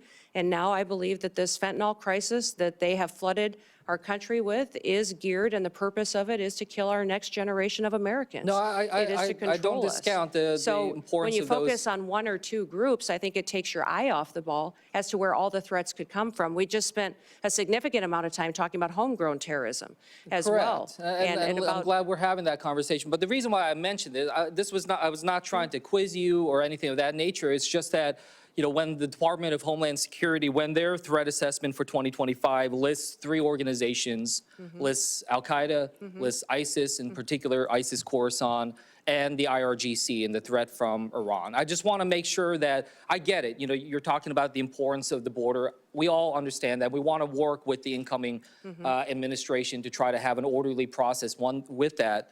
But I just want to make sure that in particular DHS, the primary mission, if we look at the founding legislation, the primary mission, the very first mission is prevent terrorist attacks within the United States and do everything we can to minimize that type of threat. So yes, I do think it's important for us to focus in on 1, 2, or 3, or just wherever these terrorist groups are at. Yes, I know that part of that effort to try to minimize terrorist attacks is through through the work that we try to do to secure our borders, all of them, air, sea, and land. But the primary mission still is about preventing terrorism, not just the border security. That's a tool to be able to accomplish that. So I just raise that with you. I want to make sure that the next Homeland Security Secretary has a very detailed knowledge and understanding about the terrorist groups, their capabilities, and is tracking that on an absolute daily basis, and that they understand that is their top mission. And with that, I'll yield back to the chairman. Senator Johnson. Governor Noem, welcome, and thank you for your willingness to serve. You'll be taking over a massive federal government agency, 240,000 employees. It's probably too massive. I think had I been there back then, I don't think it would have assembled these 22 different agencies in this massive department, but that's what we've got. It's a department that the previous administration, I think, has completely misused. Instead of using Customs and Border Protection to do that, to protect our border and secure it, they've utilized those resources to incentivize a massive influx of illegal immigration.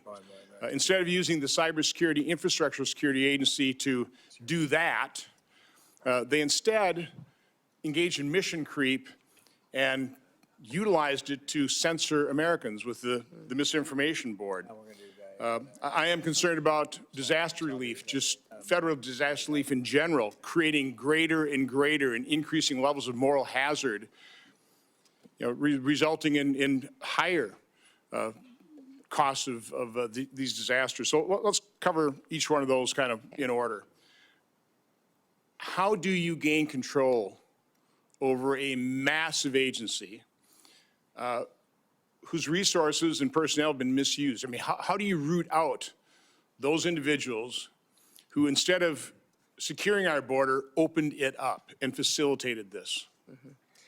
Well, Senator, this has been a big topic of conversation in most of the meetings that I've had with the members of this committee was how do we fix this agency, which the reputation is that it's broken and dysfunctional. I think that was the question I get asked the most is why would you want to head up such a dysfunctional department?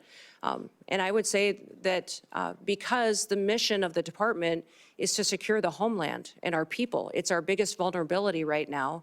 And we have a president that's not enforcing the law. And I don't believe the law should be unequally applied. Everyone should be subject to our laws, and a nation without laws and without borders is not a nation at all. So I will work by ensuring one of the things that Senator Ernst talked about, people have to show up for work.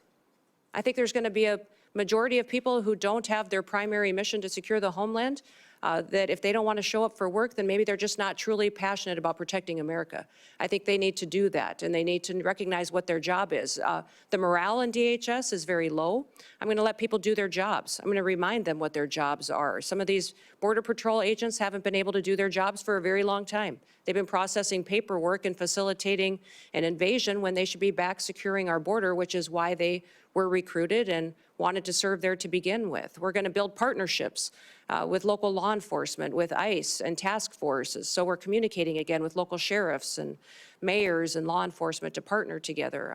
When you talk about the fact that this is such a broken agency that needs so much improvement, a lot of it goes back to why we're recreated and are we fulfilling that mission and making sure that these individuals are getting back on task. So under my chairmanship and under the Trump administration, we did rename a part of DHS, the Cybersecurity Information Security Agency. I in no way, shape, or form ever contemplated that the sub-agency within DHS that was really focused on securing us against the cyber threats and other threats to our infrastructure would ever be used to violate the Constitution the way it was used to violate the Constitution under the Biden administration. This administration has been completely opaque. We do not have the information to know and the communication in terms of what all happened here. So my question relates to how they misused CISA. Will you commit to providing the transparency, providing the information, investigate it yourself, but provide this committee, my subcommittee, the information to expose the truth to the American public, but even more importantly, propose a piece of legislation based on our investigation, based on those results, to fix it so that no administration can ever misuse the language of the law to commit that kind of unconstitutional act and violate people's First Amendment rights. Yeah, Senator, I look forward to working with you on that. And I think what we saw during the COVID pandemic, the actions of CISA, their misinformation and disinformation campaign, the materials they were putting out was shocking. Shocking at what they were doing to decide what was truth, what wasn't, and how they were trying to manipulate the American people. We saw it in elections and Russia influence as well. And so ensuring that they can't do that in the future under any administration would be a priority, that they stay doing what they're supposed to do and hardening our systems and working with local officials to do that is a priority. And I'd look forward to working with you on legislation should you wish to rein them in. So the first step in that process is to expose the truth, to find out who these bad actors were, expose who they were, hold them accountable. I mean, that is crucial that we take that first step. So again, look forward to working with you on that. You know, the tragedy of the California fires, the more we learn, the more we understand that not only was it predictable, it was predicted, which means it was preventable. Again, you're not going to be, you can't prevent the initiation of those fires, but you certainly prevent them from raging into the tragedy that they became, the dozens of people who've lost their lives, the hundreds of billions of dollars worth of property damage. It's not just California, though. I mean, again, that was grotesque mismanagement. That could have been prevented. You can't prevent a hurricane. You can't prevent floods. but you certainly can try and start reducing the moral hazard that we've allowed to explode, quite honestly, by the federal government rushing in immediately, no questions asked, just tell us, tell us how big a check you want. What can you do in your new role to try and start reducing over time the moral hazard that we have created in this country with federal disaster relief? Well, Senator, emergencies and disasters are always locally led. They're led by the local communities and leaders, and that's because they're much more responsive and much better informed on how to bring relief and to get those emergency services there to meet the need. Then it's state-supported and federally resourced. Which means that when we come in, that we're supporting what the mission is, what those emergency operations and plans are that the local city and county and then also the state has implemented and do what we can to fulfill the mission of our programs. One of the things that FEMA's not doing today that I think we should be doing is streamlining communications. We saw this in New Orleans, we saw it in other terrorist attacks in the country, and you just referenced it as well about the American people not getting the truth, senators not getting the truth and the transparency that we need, is that I believe FEMA can always put out a blueprint for what a response would be should something terrible happen.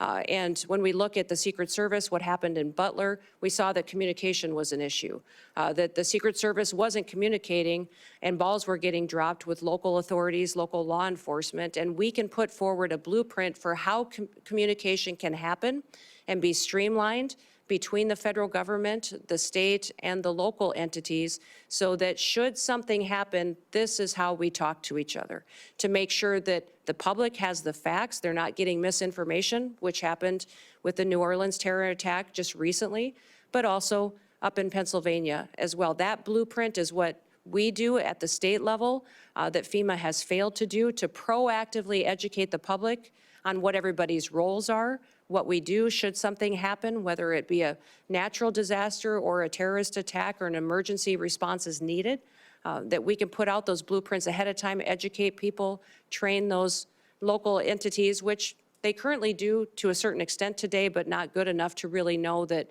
not only can the resources be pre-deployed in many of these situations so that they're more readily accessible, but also how are we going to communicate and make sure everybody's on the same page so that we can be much more efficient. I wish that we would have had different leadership and a different governor in California, or we might have a different result there.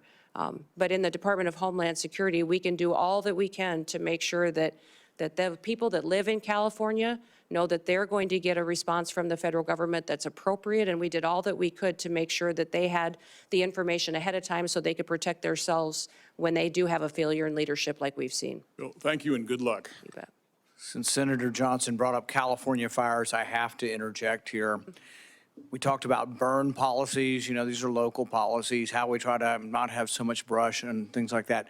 They're also next to the largest body of water in the world, the Pacific Ocean. So I see these homes all burning on the beach in Malibu, and I'm like, wow, if they just had a generator and a hose, you start sucking the water out of the Pacific Ocean, but you could do more than that. You could pump it and put it in cisterns up in the hills a mile or two in. It doesn't rain very much there, but why don't they take the ocean water, put it in cisterns, and have a bunch of water ready when a wildfire shows up? But it's like, once again, bad local government. Senator Gallego. Thank you, Chairman. Thank you, Governor, for your attendance, and I appreciate us meeting last week and our frank conversation. So in partly following up to our conversation, in recent years, I've been in very close contact with our Arizona border communities, which are unlike other border communities, and about the funding needs to address migrant influxes through the Shelter and Services Program, or SSP. Without this funding, border communities must bear all the financial burden for national immigration challenges and the broken border in general. So that means police, fire, hospital systems, in general, anything of that. And at the same time, they will also face the potential challenges of street releases. And again, these are very small towns on the border, so having thousands of people being released becomes both burdensome, security issues, and just not fair to them.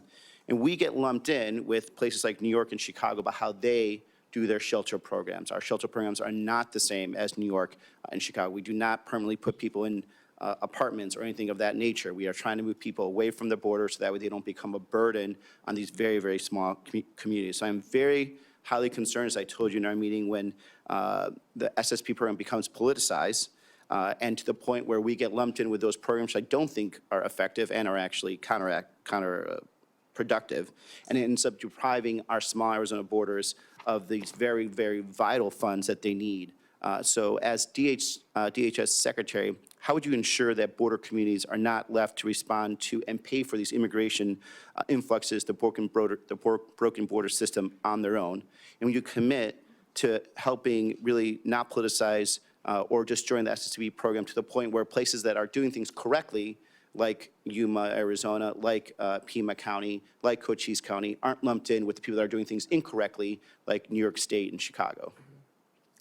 Well, Senator, thank you for the conversation in your office about the program, FEMA, the southern border and the challenges, and then also the difference between your state and how you utilize funds versus other states. I would say that my hope is that if given the opportunity to serve as secretary, that the federal government would no longer, and I believe as President Trump has promised the American people, facilitate an illegal alien invasion, and that your communities in Arizona would no longer have the issue with having people in your small towns and communities that you need to figure out how to take care of and get them to where they want to go in other places of the country. The president has promised he will secure the border, that we will uphold our nation's laws, and that he will do that to the benefit and be putting America first again. So I know we talked extensively about the SSP program and how you've utilized it, but getting these programs back to what they were intended is important. FEMA is a disaster response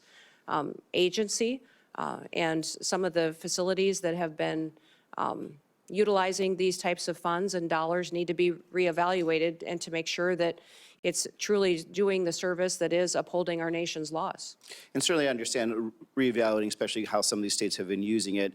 And in an ideal world, we don't have to have a program like that because we don't have this mass of humanity that's coming towards our borders. But even under the first Trump administration, we actually still needed it also. So this is why my concern is to not get rid of this program because, again, these small communities, I'm talking communities of maybe 10,000 people, maybe only 6 or 7 cops are going to end up really bearing the brunt. And we're not a big state. We can't really compensate for those types of losses. These small communities are also largely in, you come from a rural state, counties that are largely rural with a lot of federal land, so they actually don't even have a tax base. So when the broken immigration system sends people to these borders and we end up not having to have enough, these communities don't have enough money to pay for cops, firefighters, overtime for hospital systems, it's that type of program that keeps these small communities afloat. So I just want to make sure, that again, this does not become politicized and that we are kept separate from, I think, the mistakes that other states have taken on. Moving on, in Arizona, we have large parts of the border that run through tribal lands. We have 22 federally recognized tribes. We have great relationships with these tribes. They want to be collaborative partners when it comes to border security. And then we have some great programs that have worked in the past. For example, the Shadow Wolves program with the Tohono O'odham Nation. It's a really good example, collaborative program of tribal law enforcement that worked with DHS to make sure they stop human smuggling and cartels going through the borders. But as DHS Secretary, what is your plan to consult with our border tribes and work together to balance both national security but also their sovereignty? Yeah. Well, Senator, I believe that my experience as governor and my relationship with working with our tribes is going to be an incredible, powerful tool for me to bring to bear at the Department of Homeland Security to work on how we secure our southern border, but still respect their sovereignty and still be able to work with them. This year, when looking at public safety issues that we had in South Dakota and their lack of ability to hire tribal officers on our reservations in South Dakota, I offered to train federal law enforcement officers, BIA officers, but also their tribal police in South Dakota at no cost to our tribes. And it's been an incredible, powerful tool that we've had to build relationships. Those tribal police had the chance to go through academy with the local maybe deputies from the counties and the state highway patrol troopers that were coming on board. And those relationships have built partnerships in our state that we didn't have before. The Shadow Wolf training opportunity is incredible that was down in Arizona that you spoke of too. And in looking into that program, I'd like to continue to build on that and perpetuate in the future so that our tribes have an opportunity to have a secure border, but also have it reflect their values and their culture and have their own people be a part of the solution. And then even when it comes to the infrastructure of the wall, that we're respecting that in their landscapes and their land as well. So I look forward to working with you as we move into this next administration to be able to protect our country and then work and respect our tribes as we do so. Thank you. And President Trump and some of his other potential staff and advisors have been very vocal about implementing a mass deportation strategy. You know, talking to my agricultural community, my dairy community, they have concerns that this approach will lead to workforce shortages that will further drive up the costs of everything. And something that we have really been working hard to across, I think, in a bipartisan manner to bring down the costs of everything. And unfortunately, this would reignite inflation. What is your plan to ensure safe and legal immigration processes for agricultural workers while protecting local agricultural operations, including those both in of our home states? Well, Senator, the President and President Trump has been very clear that his priority is going to be deporting criminals, those who have broken our laws and perpetuated violence in our communities. That'll be the priority. And as I spoke earlier with our statistics, having over 425,000 of those with criminal convictions in our country, that will be a focus that we need to tackle right away, and it'll be a big one. Beyond that, his next priority is going to be those with final removal orders, and focus on those individuals who have long overstayed, and that there is a consequence for ignoring our federal laws. Beyond that, we'll continue conversations. As you know, I'm a farmer and a rancher and come from an agricultural state, and we'll work together to make sure that laws are followed. You know, it is the Senate and the House that puts forward the laws. I, as Secretary, uphold the law. So you determine what that is, and debate and discussion. I'll be transparent and share as much information and insight as I have with my background and experience, and continue to work with you. Senator Moreno. First of all, thank you, Governor, for being here and for testifying before this committee, and for your service, not just to your state, but to America. 9 years ago today, we met in probably the coldest day I've ever been in my life in Iowa, as you and I were making phone calls and whipping up votes for Republicans in Iowa. My wife, Bridget, who's here, got a chance to meet you. And we left Iowa saying, that person's really going to go far. And here we are 9 years later. You've been an amazing governor, amazing congresswoman, and now you're going to make an even better Secretary of the Department of Homeland Security. So I think sometimes in D.C. we tend to complicate things. There is a current Secretary of Homeland Security. So why don't we take this opportunity to do a little job review and compare and contrast him to you. So just if you don't mind, I'll ask you some questions and you can give me an answer. Secretary Mayorkas allowed about, you said it, just about 400 people on a terror watch list to come into this country illegally. If you were confirmed as Secretary of Homeland Security, how many people on the terror watch list would you allow into this country? Well, Senator, we would work every single day until we had that number was zero. And if you look at the previous Trump administration over his entire 4 years, in comparison to Joe Biden's number, President Trump, it was 11 that were then removed from the country and faced consequences. When you look at the 382 that Joe Biden has let in, and the policies continue, is shocking and needs to be changed immediately. Mayorkas let in about 12,000 murderers. How many would you target to let into this country? My goal every day would be have no murderers allowed into this country and our communities. Mayorkas allowed 16,000 rapists. How many would you target to let in? Every day I'd work to make sure that there was none let into this country. He let 600,000 people with criminal convictions. How many would you allow in? We would work every day to make sure people are safe and that those with criminal convictions are immediately removed. How many private jets would you have the United States taxpayers have fly into foreign countries to pick up people to bring them here? Yeah, Senator, we will no longer be undertaking that mission at the Department of Homeland Security. So not 700,000 individuals on private jets over the last 4 years. You would not have any? No. I'll be working with President Trump to put in place his agenda in adherence to our federal laws. And how many illegals will you plan to house in luxury hotel rooms in Manhattan at a cost of $6,000 per month. Sir, clearly, Senator, during this election, the American people said they did not support that and that that would not be a part of this new administration. How about sex change operations for illegals? How many of those would you suspect you would fund? Senator, I believe that the Department of Homeland Security will be reevaluating its mission in this country to not allow that going forward under President Trump's goals. And if you had an illegal migrant that was in this country and they committed a crime, would you offer them airfare from one state to another to evade law enforcement? Sir, I will be following this nation's laws and the Constitution and make sure that all laws are adhered to. And if you had been the head of the Department of Homeland Security a year or so ago, would you have closed a detention center in Georgia that would have allowed the release of somebody charged with a crime? Sir, I don't have the specifics to that situation, but certainly that would not be something that I would want to have under my watch. So just to be clear, Lakem Riley would be alive today if you had been the Secretary of Homeland Security. Senator, my hope is that that would be true, yes. Let's switch to another part of the disgraceful immigration laws that Biden and Mayorkas, who objectively, by the way, objectively has been the worst cabinet member ever in the history of the United States of America. Let's talk about temporary protective status. Temporary being the operative word.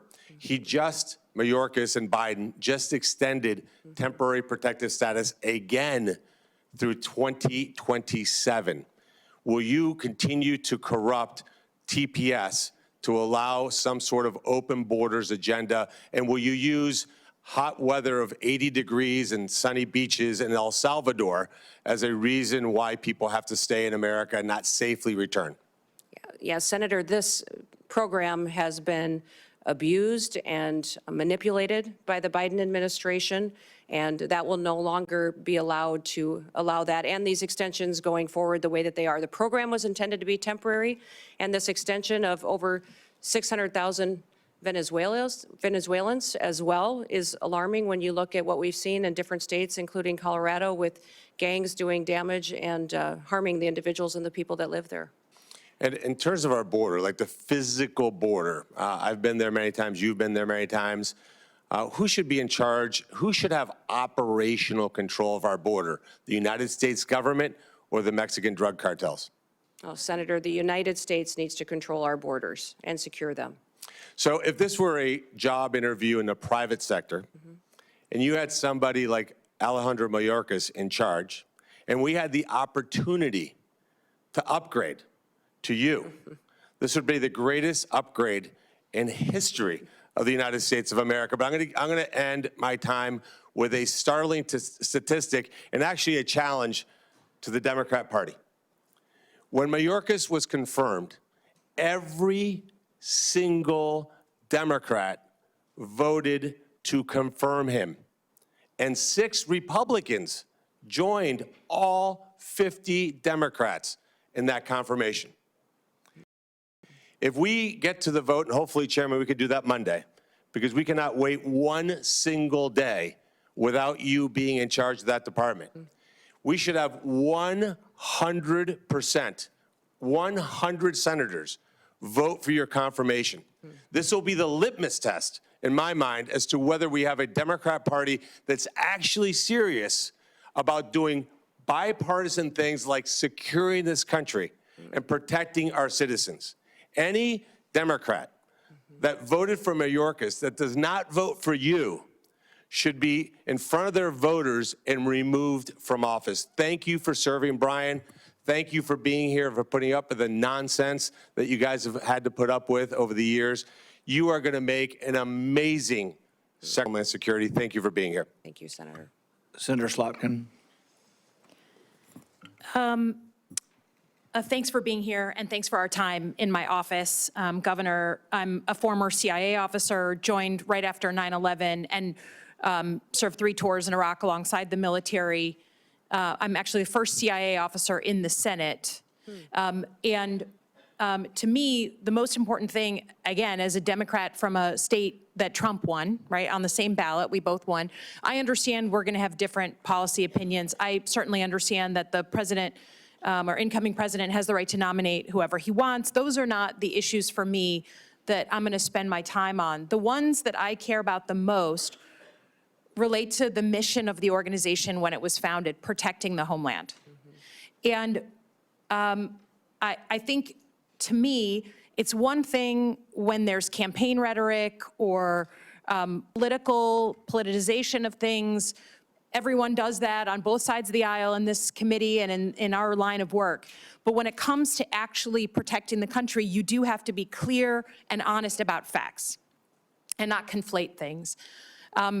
So it's just important to me that I know, particularly since you do have one of the intelligence agencies within the Department of Homeland Security, that you're going to call a spade, right? The most recent acts of domestic terrorism in New Orleans, horrible incident, in Nevada, had nothing to do with migrants, correct? Correct. They were homegrown American citizens. One of them was actually in a very elite military unit. I mean, it's horrible. It's one of the hardest things to catch, the sort of lone wolf, radicalized American citizen.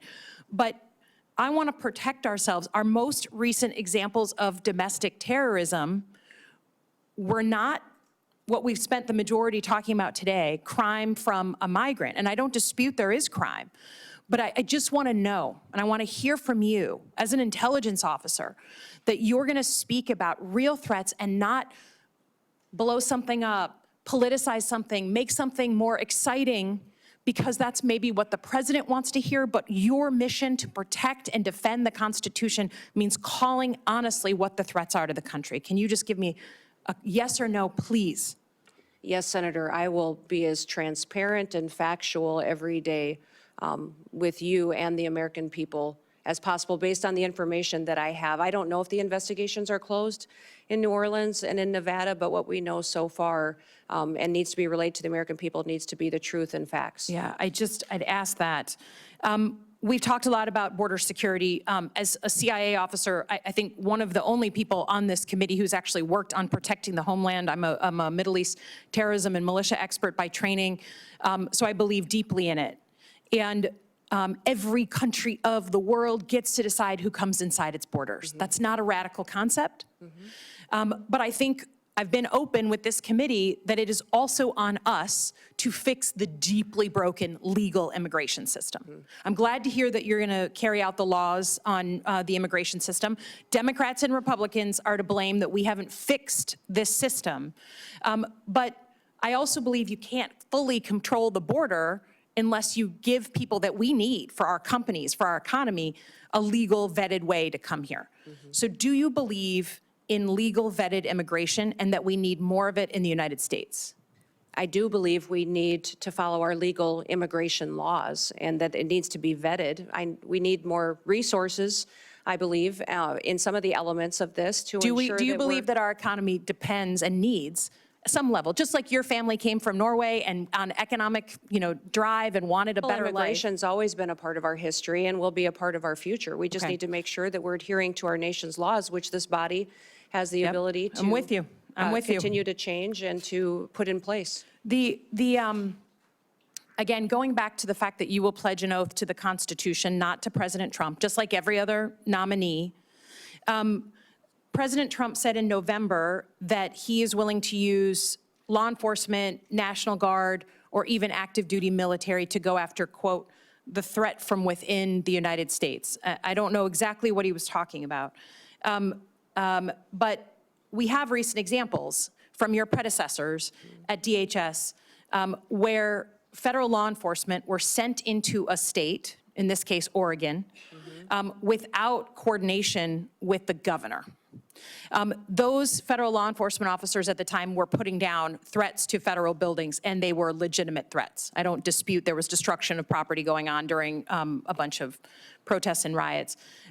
So I don't dispute that, but they weren't wearing insignia. We talked about this. They weren't wearing any markings. So people were arrested by folks in fatigues with no names, no idea who they were, like right out of a bad Hollywood movie, okay? If the president asks you to send in federal law enforcement to a state without coordination of that governor, would you support that action? Senator, the My job, if nominated and sworn in as Secretary of Homeland Security, is to uphold the Constitution and to So you will uphold push the rules back? of this country. Yes, that will be the oath and the pledge that I will be making. And my goal also is to work with you to ensure that we have situations that are always appropriate, that we are well-defined on I just who we need to know, are. you're a former governor. You can imagine that if Joe Biden sent in 700 federal law enforcement under Secretary Mayorkas without coordinating with you, I think we can agree you'd be a little upset. So I just ask that you give the same respect for coordination, and that we are very sensitive. People are worried about politicizing of law enforcement and the uniformed military. That's a bad thing. I hope we can agree. Lastly, I will just say, look forward to looking at the northern border, the Gordie Howe Bridge, your help staffing that. We know you aren't, right now, across many administrations, we haven't met our staffing goals at DHS, and that's a problem, so we really want to make sure that opens on time. But I also want your assurances, you received FEMA assistance from Joe Biden's administration, right? You had historic floods, you asked and requested of the administration, and you were given millions of dollars to help with that. I understand you don't like Gavin Newsom, but can you say in front of the American people that you will open the books to this committee, who does have oversight over FEMA, right? That you will open the books in a bipartisan way to ensure, whether it's North Carolina or California or anywhere in between, that the American people can know that you are not playing politics with disaster assistance? Yes, Senator, I'll work with you in this committee to make sure I'm following the federal law and ensuring that you have information and transparency from us and from DHS and FEMA. Thank you, appreciate it. Yield back. Senator Langford. Governor Noem, great to see you. Great to see you, too. Thanks for being here. Thanks for accepting this nod that the president has given you. For Brian, thanks.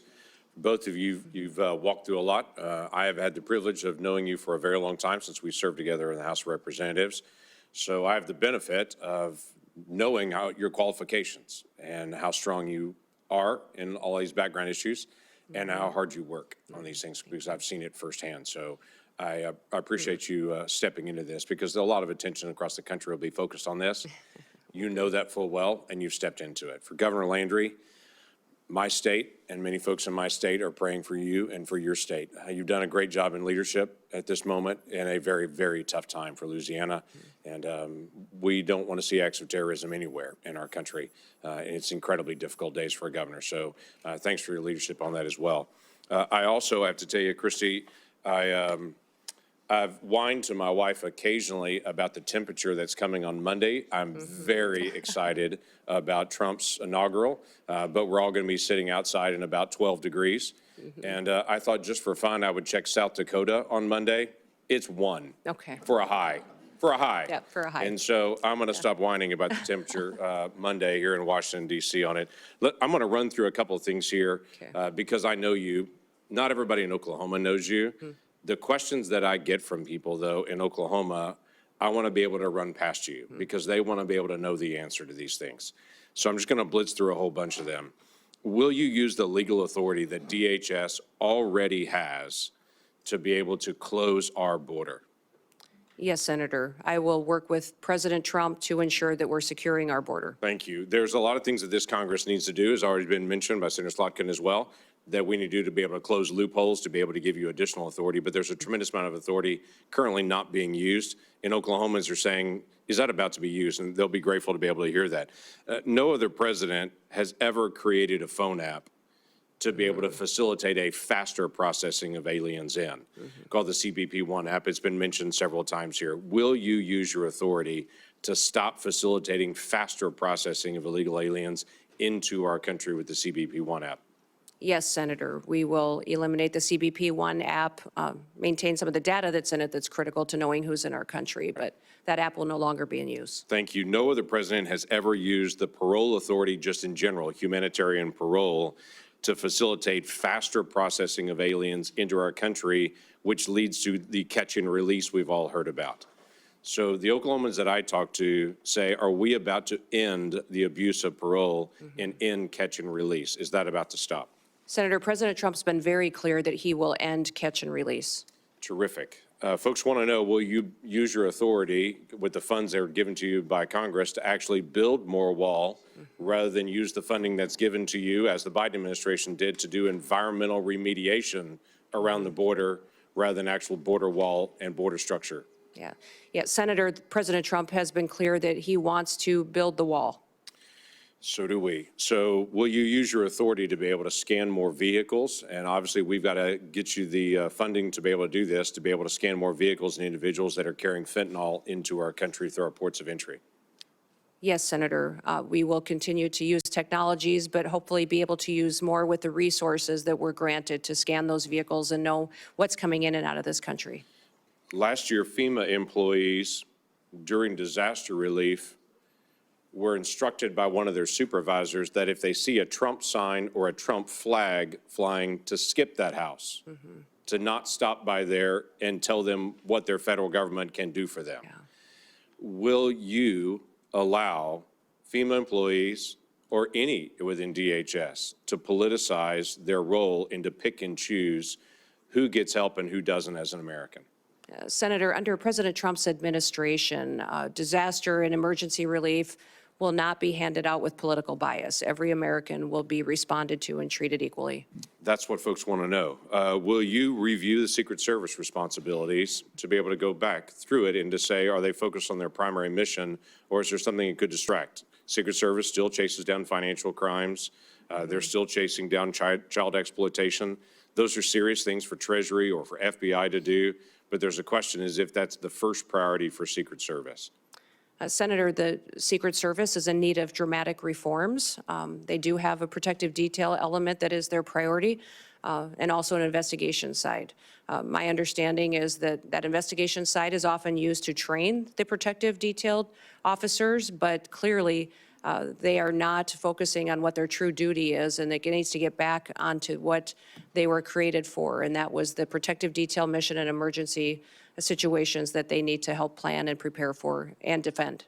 Thank you. This committee made a request to the Secretary of Homeland Security last year, and by the way, also the head of the FBI, to be able to come before this committee and to do what every Secretary of Homeland Security has done for the last 20 years, every single year, unbroken, until last year. And then the Secretary refused to come before this committee in an open session and talk about national threats. Now, the former chairman protested strongly to the Biden administration and DHS. They weren't coming, but they still refused to be able to come. Will you come before this committee and talk about the threats openly so the American people can hear them in a public forum? Yes, Senator. Senator Peters and I discussed this quite a bit in our meeting as well, and I have committed to come and give that briefing to this committee and to the American people. Thank you. We need that. Let me tell you another challenge we've had with Homeland Security in the past 4 years. When we ask for data and for information, we get, I'll get back to you on that. When we ask again and again and again and again, we get the same statement, I'll get back to you on that. Now, I can go down the street to the command center where they actually get the data in live and they have it up on big screens and they're tracking exactly what's happening on the southern border to the minute. But if I ask for what happened last month, they'll say, we're still gathering that data. We're not asking for anything other than what Congress is supposed to get. That's the ability to be able to see data and to have real oversight over DHS. And that has been a failure of this DHS, along with multiple other issues on that. When we request the data for basic things like how many special interest aliens were allowed across the border. If it was last year, we had to find out on our own. It was 70,000 people that were targeted by this administration as a potential national security risk, that were not just found at the border, that were released when they were found at the border. 70,000 people just from last year in the country right now that this administration declared at the border they're a potential national security risk. Now, I know you're not going to do that, but when we ask for the data and for the information, when we say, how's the National Vetting Center working? Do you have the connection between it to be able to screen individuals there? We're just doing our oversight responsibility. You've served in Congress before and did a great job on that and did oversight. We want to still be able to do the same thing. Will you provide data to this committee so that we can cooperate with you to help? Senator, I will follow the law and be transparent with you and allow you to do the due diligence towards oversight that you are tasked with. I have absolutely no doubt about that, Governor. I have absolutely no doubt. Looking forward to you serving in that role. Thank you. Thank you. Well, congratulations, Governor Noem. You are almost done. Okay. We've been through a lot of questions. I think you've handled the questions very well. And there's going to be, I'm going to ask a couple of questions, and I think the ranking member has a few, and I think we'll be done very shortly. I think a lot of Americans, including some conservatives, misunderstand the First Amendment. They think the First Amendment says that Facebook has to publish my opinion, or the Wall Street Journal has to publish my opinion, or we need to force them to be fair. That's not what the First Amendment's about at all. The First Amendment really doesn't apply to telling private companies what we can or cannot say. YouTube censored me, and I despise their policy. They actually took down speeches I made on the floor. But really, I don't have a legal recourse other than I can complain about YouTube being unfair and not hosting, both sides of an issue. However, with the government, though, there is a rule. The First Amendment specifically says Congress shall pass no law banning or abridging speech. And this is what really got us worried about, what not only the FBI was doing, but the Department of Homeland Security, actually meeting with these companies on a weekly basis. And imagine the chilling effect of this. Imagine that there are cameras here, that they're going to end their filming of this interview and then decide, well, what she said or what he said really was misinformation and we should edit that out. Can you imagine? It's just hard for me to imagine that the media has not, which once defended the First Amendment, hasn't been in more of an uproar over the government meeting with the media to decide things. Some of this we didn't know, and then Elon Musk bought Twitter. People asked him, they said, well, you've paid $44 billion for Twitter, isn't that too much? And he said, I paid $44 billion to defend free speech. And it's been an amazing service, not only to open up the forum to more viewpoints, but to point out what the government was doing. In this last week, we heard from Mark Zuckerberg, who said that the pushiness, the coerciveness of government meeting with them was unprecedented, and that they pushed back. But he also said worse than them just sort of telling him he should restrict speech, they also threatened him. They threatened to come after him through antitrust law. They threatened to remove parts of, Section 230 of the liability protection. Just to imagine this bully nature of government. And I know you're opposed to that, but if you're confirmed and you're in a position of saying, we're just no longer sending people to meet with media, and the way I describe it is to talk about constitutionally protected speech, because some will say, oh, well, what about, pornography, or what about child trafficking? Those are illegal. Those are not constitutionally protected speech. You have every ability to meet with that. But for constitutionally protected speech, will you tell us in America that you will no longer be sending government agents to meet with the media? Yes, Senator, I'll work with you to ensure that civil rights and liberties are protected and that we are not in the misinformation and disinformation space like the current DHS is. The only other thing I would ask on this basis is we will send requests. We sent requests previously, sometimes and often bipartisan requests for information. The Twitter files, Michael Schellenberger, Matt Taibbi, Barry Weiss did a great job of showing what was happening in Twitter and how they were cooperating with government. I think the other investigation that needs to occur is who were the people in government they were talking to? Do they still work at DHS? And can we make sure that they're not in a position of authority? And this is not something I'm going to tell you to do. It's just a request that you have your own investigation, that you have people who work for DHS to say, we are going to look for people who are bringing their political bias to work and trying to influence speech and restrict speech based on their bias, and help us in rooting that out and making sure that these people never again have that responsibility, because I think that I don't think there's ever been anything like this as far as the restriction of speech. And I think the election is largely going to stop and tilt things the other way. But will you help us by looking internally for those who are trying to restrict speech? Senator, I look forward to working with you on that mission. I don't have any other questions now, but I think Senator Peters and Senator Blumenthal. and we'll see how it goes. We're going to start with Senator Peters with one more 5-minute round. Yeah, I'll be fairly brief. We've had opportunity to talk at length about many issues, and again, I appreciate that, Governor. I just want to stress going forward, and we've heard a lot of comments here. I think there's been a fair amount of political theater, not as much as I know exists in other committees, and I've always strived, and I know Ranking Member, or now Chairman Paul, share the notion that we want to be a fact-based committee and try to find tangible solutions to the tough problems that we face, and data is important. We've heard a lot of numbers being thrown around here, and I don't have time to go through and challenge those numbers. Some of them we don't even know where they came from. I don't think that's helpful to the very important mission, if confirmed, that you're going to be dealing with. So I hope in the future that we're actually dealing with facts. You've mentioned many times that you do want to deal with facts and real data. And again, we heard a lot here that's not data, and we should not operate that way. And if confirmed, when we move forward, I'm going to look forward to working with you based on the facts and understand where the real threats are, how we need to appropriate resources to make sure we're meeting those threats. And let's take this hyper-partisanship out of such an important issue of homeland security.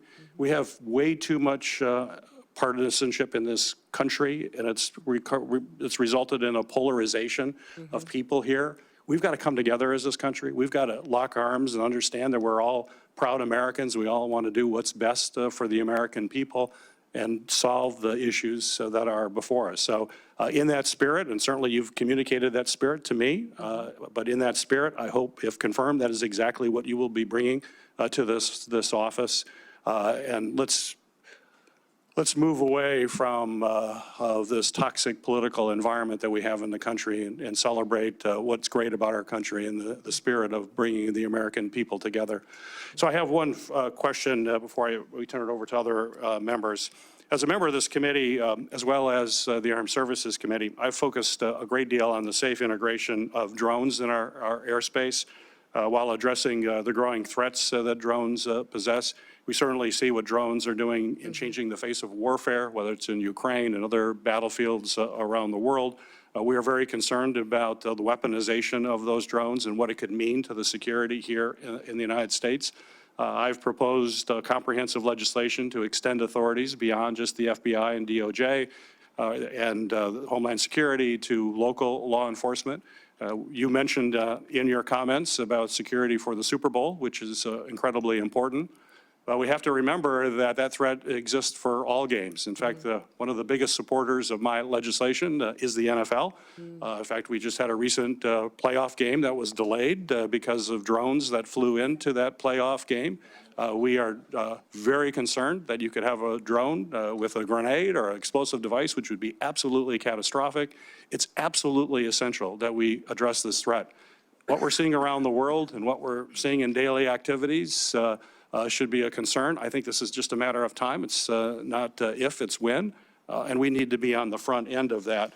And with that in mind, I want to remind folks that Congress just recently extended critical counter UAS authority, counter drone authority, only for a short-time basis for the 12th time. We only do these little tiny short-term extensions, and we aren't dealing with the problem comprehensively as we should. And those are going to expire on March 14th, a very short time from now. And so my question for you, Governor, is if confirmed as DH Secretary, will you commit to working with me and my colleagues to pass durable, long-term authorities that will protect this country from what is a real threat and it's just a matter of time? And I don't want to have a horrible incident occur and people wonder why we didn't take action beforehand. So please address that. Senator, I look forward to working with you in this committee to address the threats we may face and the usage of drones in this country in relation to our national security interests and our homeland security interests. So thank you for bringing up the conversation today, because it is one of the areas within DHS that we have a responsibility to address in cooperation with Congress.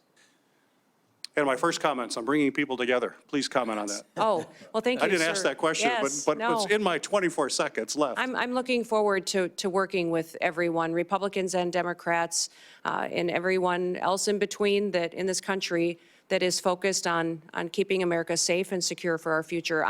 I would just point, Senator, to my background and my history.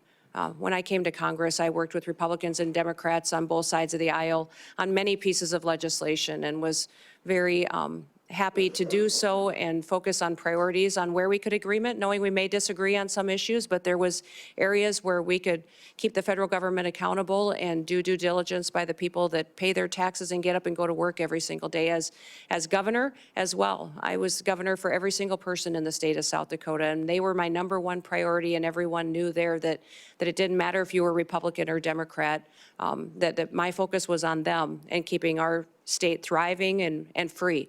So I look forward to continuing the work that I always have to be coming up with solutions and in a bipartisan manner. And hopefully my visits to your office and conversations reflected that and my intention on how I would conduct the role as the Department of Homeland Security Secretary. Got a brief follow-up to that. Sure. So it's data Yes. and facts that we can all agree on that drive our policy and not political theater. Would you agree? Well, certainly, sir, we need to be addressing facts and information rather than political theater. We also need to speak truth to facts. So I think it's important that we're willing to confront our challenges head on and have those conversations. And you'll see me back at your office door very soon to continue our work together. Very good. Thank you. And I want to second basically what Senator Peters has said, like on records requests, I've told him, and I plan on it, it's going to be administration of my party, but if he wants records and they're legitimate records, we're going to sign requests together, and we'd like to get the records. It also helps, though, and I think Senator Langford mentioned this, is you ask a question, not you, but to the administration or any administration, and they're like, oh, yeah, we'll get back to you on it. Many times I've even asked in advance, and I would suggest that we ask in advance together. We ask in advance. If you're coming in a month, we say we want this data, be prepared to talk about it. And if you are, you'll have many more friends on both sides because what usually happens, and that's why I don't like springing the question. If it's a technical question that needs data, we're going to tell you in advance, at least I will, and we want you to come prepared with that. And that goes a long way because really what happens is we get stiff-armed. They say, we'll get back to you, and then we have no way to force you really, other than we could cut the money off, and nobody ever does that. But you'll have 200,000 people working for you. By goodness, send your experts out, scour the records. And it is true. I mean, facts are difficult, and sometimes there's different spins on the same set of facts, but I think that will help. On the drones, I think we need more facts, so I'm more than willing to work with the ranking member on doing something on drones, but I don't want every sheriff out there shooting up in the sky at stuff. We got to figure out, we got to get the truth about, do we really have drones everywhere flying all the time? How many of them are planes? How many of them are drones? And let's go through this, and then let's figure out, and then let's talk about how we bring drones down. If we interrupt and collect a lot of cellular signal through that, are we doing it with a warrant? What are we going to do with all the Americans' data that we've collected to take down drones? If we have to take a whole cell tower's worth of data, there's a lot of innocent people's data is going to be collected in that. Is that being gotten rid of? So I think there are ways we can get to the right place. Everybody, obviously, nobody wants drones coming down. And the only other thing that I'd add on drones before I turn it over to Senator Langford is, look, I'm all for the NFL being protected, the Super Bowl being protected. They need to pay. They are a very rich organization. They want drones flying over in New Orleans. I'm all for it. The NFL ought to pay the government if the government's doing it, or we ought to have private contractors doing it, but they shouldn't just get it for free. Senator Langford. Thank you. Thanks again. As Senator Paul will remember on this, there used to be a public-facing website that all Americans could actually get the data, what's happening on the border, what's actually moving, and then when the numbers got bad, that seemed to disappear. And then we couldn't even get the data anymore. So I look forward to actually finding ways to be able to have everybody has the ability to be able to see some of this data as well on it. There's a reason that the DHS secretary is the very first week of nominations. This is a really important role, and it is a nonpartisan role. It is a national security role. And we're grateful that you stepped into this, but it is important that we actually get you on the task to be able to make sure that's out there. You mentioned earlier in your testimony that we do have a morale problem at DHS right now. And I think a lot of that is because people that signed up to be federal law enforcement to be able to protect the United States of America have felt like they've been sidelined and they've not been able to do their job that they really signed up for. And what I'm hearing from you is you're going to allow them to do their job again. What has been historically true for a long time, that federal law enforcement is there to actually help protect the country and the citizens in those communities, that you're going to allow them to do that, and that's helpful. So I have two quick things that I want to be able to mention on this. One is, right now, just in the structure of this, and we can talk about this a different time, but CBP facilities that are along the border are really run by a different entity called GSA. And they're not allowed to be able to do updates on their facilities or to design their facilities. Somebody who lives 3,000 miles away and who doesn't actually do Border Patrol work, they actually design and oversee their facilities. That's a problem that we've got to be able to fix. So we've worked to be able to give more flexibility to CBP, that when they have difficulty and challenges there, they have the ability to be able to make those changes. But I'm not going to ask you to make a commitment to this because this is just one of those detail areas. But will you commit in the future to working with us, that this committee and you can work together to be able to figure out how the folks that are on the field can actually make decisions about the facilities they work in? Yeah, Senator, I commit to working with you on that issue. It's terrific. And then I had a constituent in Oklahoma that is a hunter, like you are, like I am. Yeah. He had a bag that he had some additional rounds that were in his bag that were left over from a hunting trip months before. He packed his bag, went on a vacation trip overseas, went through security with his bag. When he got overseas and then left and came back, they scanned his bag and said, you have bullets, you have rounds in your bag. And he had, I think, 5 that were in his bag that he didn't even remember were left over in an outside pocket from a hunting trip before. Well, they promptly put him in jail and held him there and detained him there. Now, we worked through all the process to be able to get him back. My question is, that same bag went through TSA security in my state before it went through security overseas. And so one of the questions that I've asked is, why were those rounds picked up there and not here?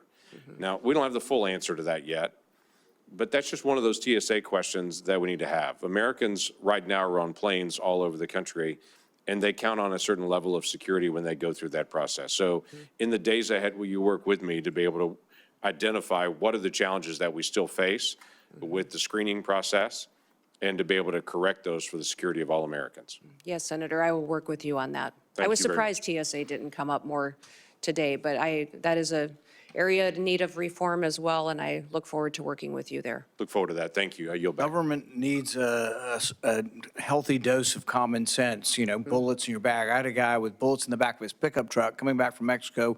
We arrested him and took his truck, and only because the Institute of Justice fought for him for 3 years did he get his truck back. I mean, that's crazy, the things we do. Let's have some common sense, and hopefully someone overseeing it will allow that. Senator Blumenthal, you're going to finish this up. Thank you, Chairman Paul. I'm the last of your questioners, so that means I get unlimited amounts of time. Okay. Not really. Not even close. I want to sort of continue the emphasis on bipartisanship and most especially on immigration reform. What this nation needs is comprehensive immigration reform. We know about the need for more H-1B visas and other kinds of extensions of the visa program that enable the United States to have more workers that are desperately needed in certain areas of our country. We know that there has to be better border security generally. We know we need to provide some kind of path to earn citizenship for a lot of the undocumented people in this country. And we know it's possible because we did it in 2013. The United States Senate, as you will recall, passed a comprehensive immigration reform measure. Overwhelmingly, it was bipartisan. I was proud to be a part of it going through the Judiciary Committee, but obviously it will involve Homeland Security. And I hope that we can continue, as Senator Langford was a part of the effort in the last session, to expand on those efforts and move forward on a bipartisan basis toward bipartisan, comprehensive immigration reform. I want to talk to you a little bit about domestic terrorism, which we discussed during my previous round, and I know you've discussed it afterward, including not just migrant crime and radicalization by ISIS, which are real and present problems. I also want to ask you about domestic terrorism events unrelated to groups outside our borders. We've seen a rise in anti-Semitism in this country. It has spiked beyond any prediction. And I want to know of your concern with anti-Semitist, racist events, Charlottesville, Buffalo, Pittsburgh. There's a shorthand for these violent terrorist acts against people in the United States. Yes, Senator, I'm very concerned about what we've seen in this country as far as anti-Semitic violence that has happened. In fact, last year during our legislative session, I brought legislation to more clearly define it so that we could fight it in our home state. And I'm hopeful I can work with you to continue to do what we can to make sure that we are addressing this rising threat and not facilitating it in this country. And I just want to make sure that when you say we're protecting Americans against terrorism, that we're protecting all Americans, including people in mosques, in churches, in synagogues, people regardless of their worship, their race, their background. We need to protect all Americans from anti-Semitism, racism, Islamophobia. I hope you'll commit to that effort. Yes, correct. Thank you, Senator, and I look forward to working with you to do that. In my closing minute and a half, I just want to call your attention to an effort that I've led to help reunite children with their parents, children who were separated as a result of the so-called family separation policy in the last administration. I have introduced a measure called Keep Families Together, not only to limit separation of families at or near ports of entry, but also the Families Belong Together Act for several Congresses to help bring the children, the kids who were victims of this policy and who still are not back with their parents. I hope that you will support that kind of effort. Senator, the Trump administration never had a family separation policy. They had a zero tolerance policy, which said that our laws would be followed. What I'm alarmed by is the over 300,000 children that went missing during the Biden administration. And when we talk about children and what they're potentially facing as far as victimization in this country and the trafficking that's going on, this administration's lack of desire to find out where those children are, what they may be going through is alarming to me. So I want to stop that. Because my time is expiring, I'm just going to interrupt again with apologies to say, let's put aside. Well, I can't put aside 340,000 children. Let's put aside what happened in the past. There are still 1,000 children who are separated and waiting to be reunited. I'd like your commitment that you're going to continue the effort to reunite them with their parents. Senator, keeping families together is critically important to me and to this country. I'm concerned about Laken Riley's family, that they no longer have her.